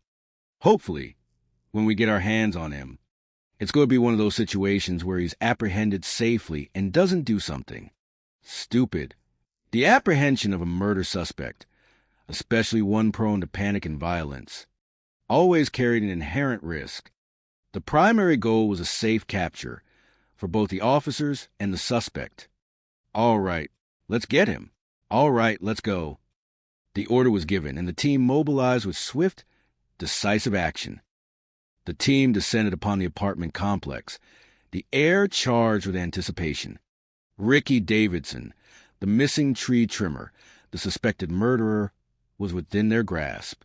The strategy for apprehension was honed, a rapid, coordinated approach designed to minimize resistance and ensure safety. "What's this?" As the detectives approached, their training for unpredictable situations proved prescient. Ricky runs out. The suspect, sensing their presence, made a desperate break for it, attempting to evade capture. "I'm just going to tell you. The camera probably won't catch me. It's really going to happen really fast."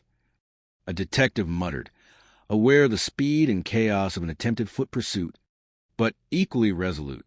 "All right, man, get ready for this. One cross, baby." The internal dialogue, the readiness of the physical challenge, underscored the adrenaline-fueled moments leading up to an arrest. As the team coaches the complex, they spot Ricky outside the courtyard. The pursuit was short. Ricky Davidson was quickly apprehended, brought into custody, his frantic dash ending in an inevitable grasp of justice. With the suspect secured, the focus shifted to the scene of the arrest itself. Inside the apartment where Ricky was staying, a meticulous search began, following lawful procedures, for any evidence that might corroborate the case. Hey, man, look at this. Located a pistol. It's .32 caliber. The discovery of the firearm was a monumental breakthrough, potentially providing the physical, scientific link needed to solidify their case. 5 live rounds inside of the cylinder. The loaded weapon, a revolver-type weapon, explained the absence of shell casings at the crime scene, aligning perfectly with Ritter's initial observation. Then came the critical detail, confirming the unusual ammunition. Hornet bin Brand. See that red? White's voice held a note of triumphant discovery. We got 4 bullets in him. They said it was some red plastic stuff. The direct, irrefutable link was now forged. The red plastic stuff on the bullet tips from Jim Rosenlieb's body matched the red on the ammunition found in Ricky's possession. He's got 5-tip, probably going to be our murder weapon. The logical deduction was almost undeniable. Got the gun. The gun was loaded with Hornet D ammo. The specific brand and type of ammunition now matched the bullets recovered from the victim. Got his phone, too. Another piece of critical evidence. Ricky's phone was secured, offering the promise of unlocking his digital secrets. It's freaking solid. Live rounds. White's satisfied assessment underscored the weight of the evidence. The successful apprehension and recovery of evidence brought a wave of relief and satisfaction, not just for the immediate team, but for the entire force. Man, thanks a lot, because that's a lot of work out there, and we were able to get him quickly. Ritter expressed his gratitude to the arresting officers and team members, recognizing the collective effort. The primary goal was now clear, to elicit the full, unvarnished truth from Ricky. And my goal is for him to tell me the truth. I think that in this particular case, that would probably be in his best interests. Ritter, the master interrogator, knew that a confession, or at least an admission of guilt, however partial, could bring a measure of closure to the victim's family and streamline the judicial process. The interrogation began in the controlled environment of the interview room, a psychological theater where truth was often coaxed from deceit. Ritter, calm and professional, initiated the dialogue. Hey, how you doing? I'm all right, Rick. The opening was disarmingly gentle, designed to establish a modicum of rapport before the inevitable pressure began. I'll make this kind of easy for you. Did you work at a tree trimming company? Yes. Okay. What was the last place you worked at with that tree trimming company? Do you remember? The house? No, sir. Ricky's initial responses were evasive, feigning forgetfulness, a common tactic for suspects attempting to distance themselves from incriminating connections. Ritter, prepared for such deflections, pressed forward, invoking the specific detail that had so powerfully etched itself into the memory of the tree. Trimming crew, the people that lived there, they made you guys BLTs. Yes. Do you remember that? Because that never happens. Nobody just comes out and makes sandwiches. For the workers, the detail was a masterstroke, a small, kind gesture now weaponized in the pursuit of justice, leaving Ricky little room for denial regarding his presence at the Rosenlieb home. And I ate them. Let's go back. Ricky, caught in the web of undeniable fact, acknowledged his presence, confirming his earlier false denials.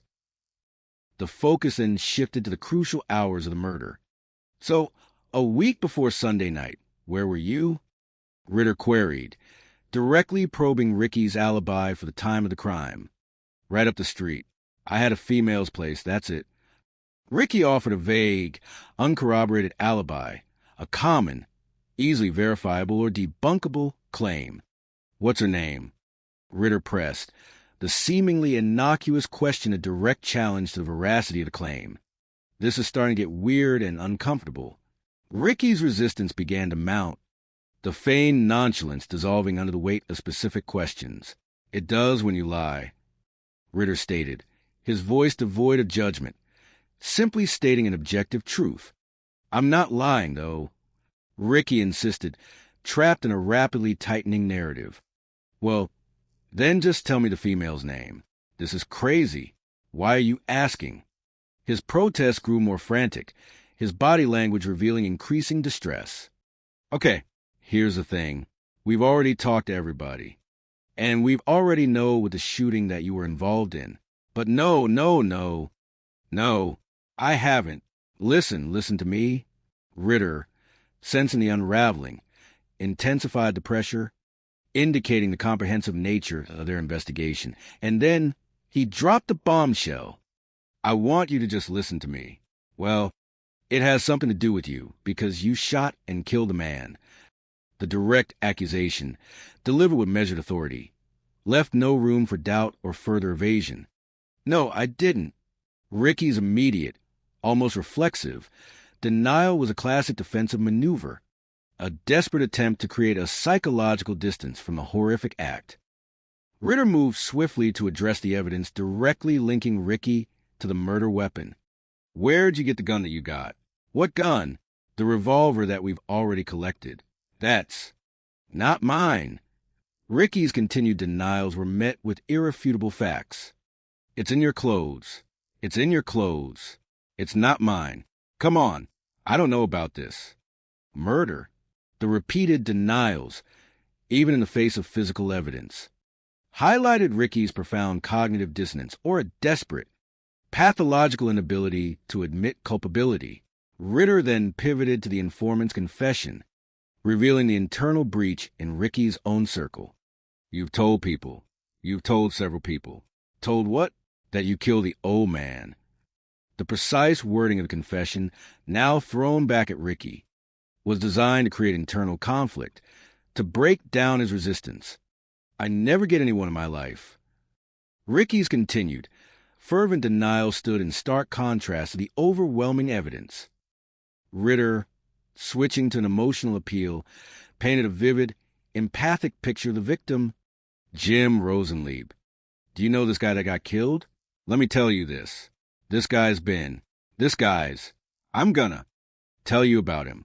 He's been volunteering and building houses, Habitat for Humanity, for like 7 or 8 years. He volunteers for the needy. He freaking is big in the church. He helps people. The stark contrast between Jim's selfless life and the brutality of his death was deliberately emphasized. A powerful psychological tactic designed to chip away at Ricky's apparent lack of remorse. Ricky, seemingly unmoved, countered with his own self-proclaimed morality. I'm a man of God, actually. The ironic, almost perverse, juxtaposition of this statement against the overwhelming evidence of murder was chilling. Then you need to do the right thing. Ritter urged, cutting through the hypocrisy. Rick, you could spend the rest of your life in prison. What you're doing right now is going to be playing in front of a jury when this goes to trial, and you're showing no remorse in your lying. Ritter delivered a stark reality check, highlighting the severe consequences Ricky faced and the negative perception his continued denials and lack of remorse would create in a court of law. Ritter, recognizing Ricky's deep-seated denial, then presented an olive branch, an opportunity for Ricky to frame the event as a tragic mistake rather than cold-blooded murder, an option that could potentially mitigate his legal standing. Hold on. We were hoping. Stop. We were hoping that you would come in here and tell us the truth. Say, yeah, I screwed up. I went over there to burglarize the place, and I got scared. This was a common interrogation technique, offering a path to lesser culpability, a panicked act during a burglary, in hopes of eliciting a partial admission, a truth that could still explain the events. But how? That's the thing. I never burglarized anyone, and you're not trying to. Believe me, Ricky, even with this lifeline offered, stubbornly refused to acknowledge any criminal intent, clinging to a complete denial. No, I'm not, because you're full of shit. Ritter's patience snapped, his frustration boiling over, the blunt language cutting through the pretense. You wouldn't be here if we didn't have the evidence to say you did this. You wouldn't be here. That's not how we operate. I'm not trying to believe you. I think you're completely full of shit, And I haven't even begun to even get into a whole mother load of other forensic evidence. The powerful, aggressive tone was designed to overwhelm Ricky's resistance, to show him the futility of his lies. Ricky, attempting to regain control, maintained a defiant smile. I've been waiting for that. No, but wait, I haven't even gotten into. I'm only smiling at them. He tried to deflect, to trivialize the situation. No, I want you to. No, listen, I don't mind if you do smile, because a jury's going to see that. Ritter's response was chilling, a reminder that Ricky's demeanor was being recorded, would be presented to a jury, potentially portraying him as cold and unremorseful.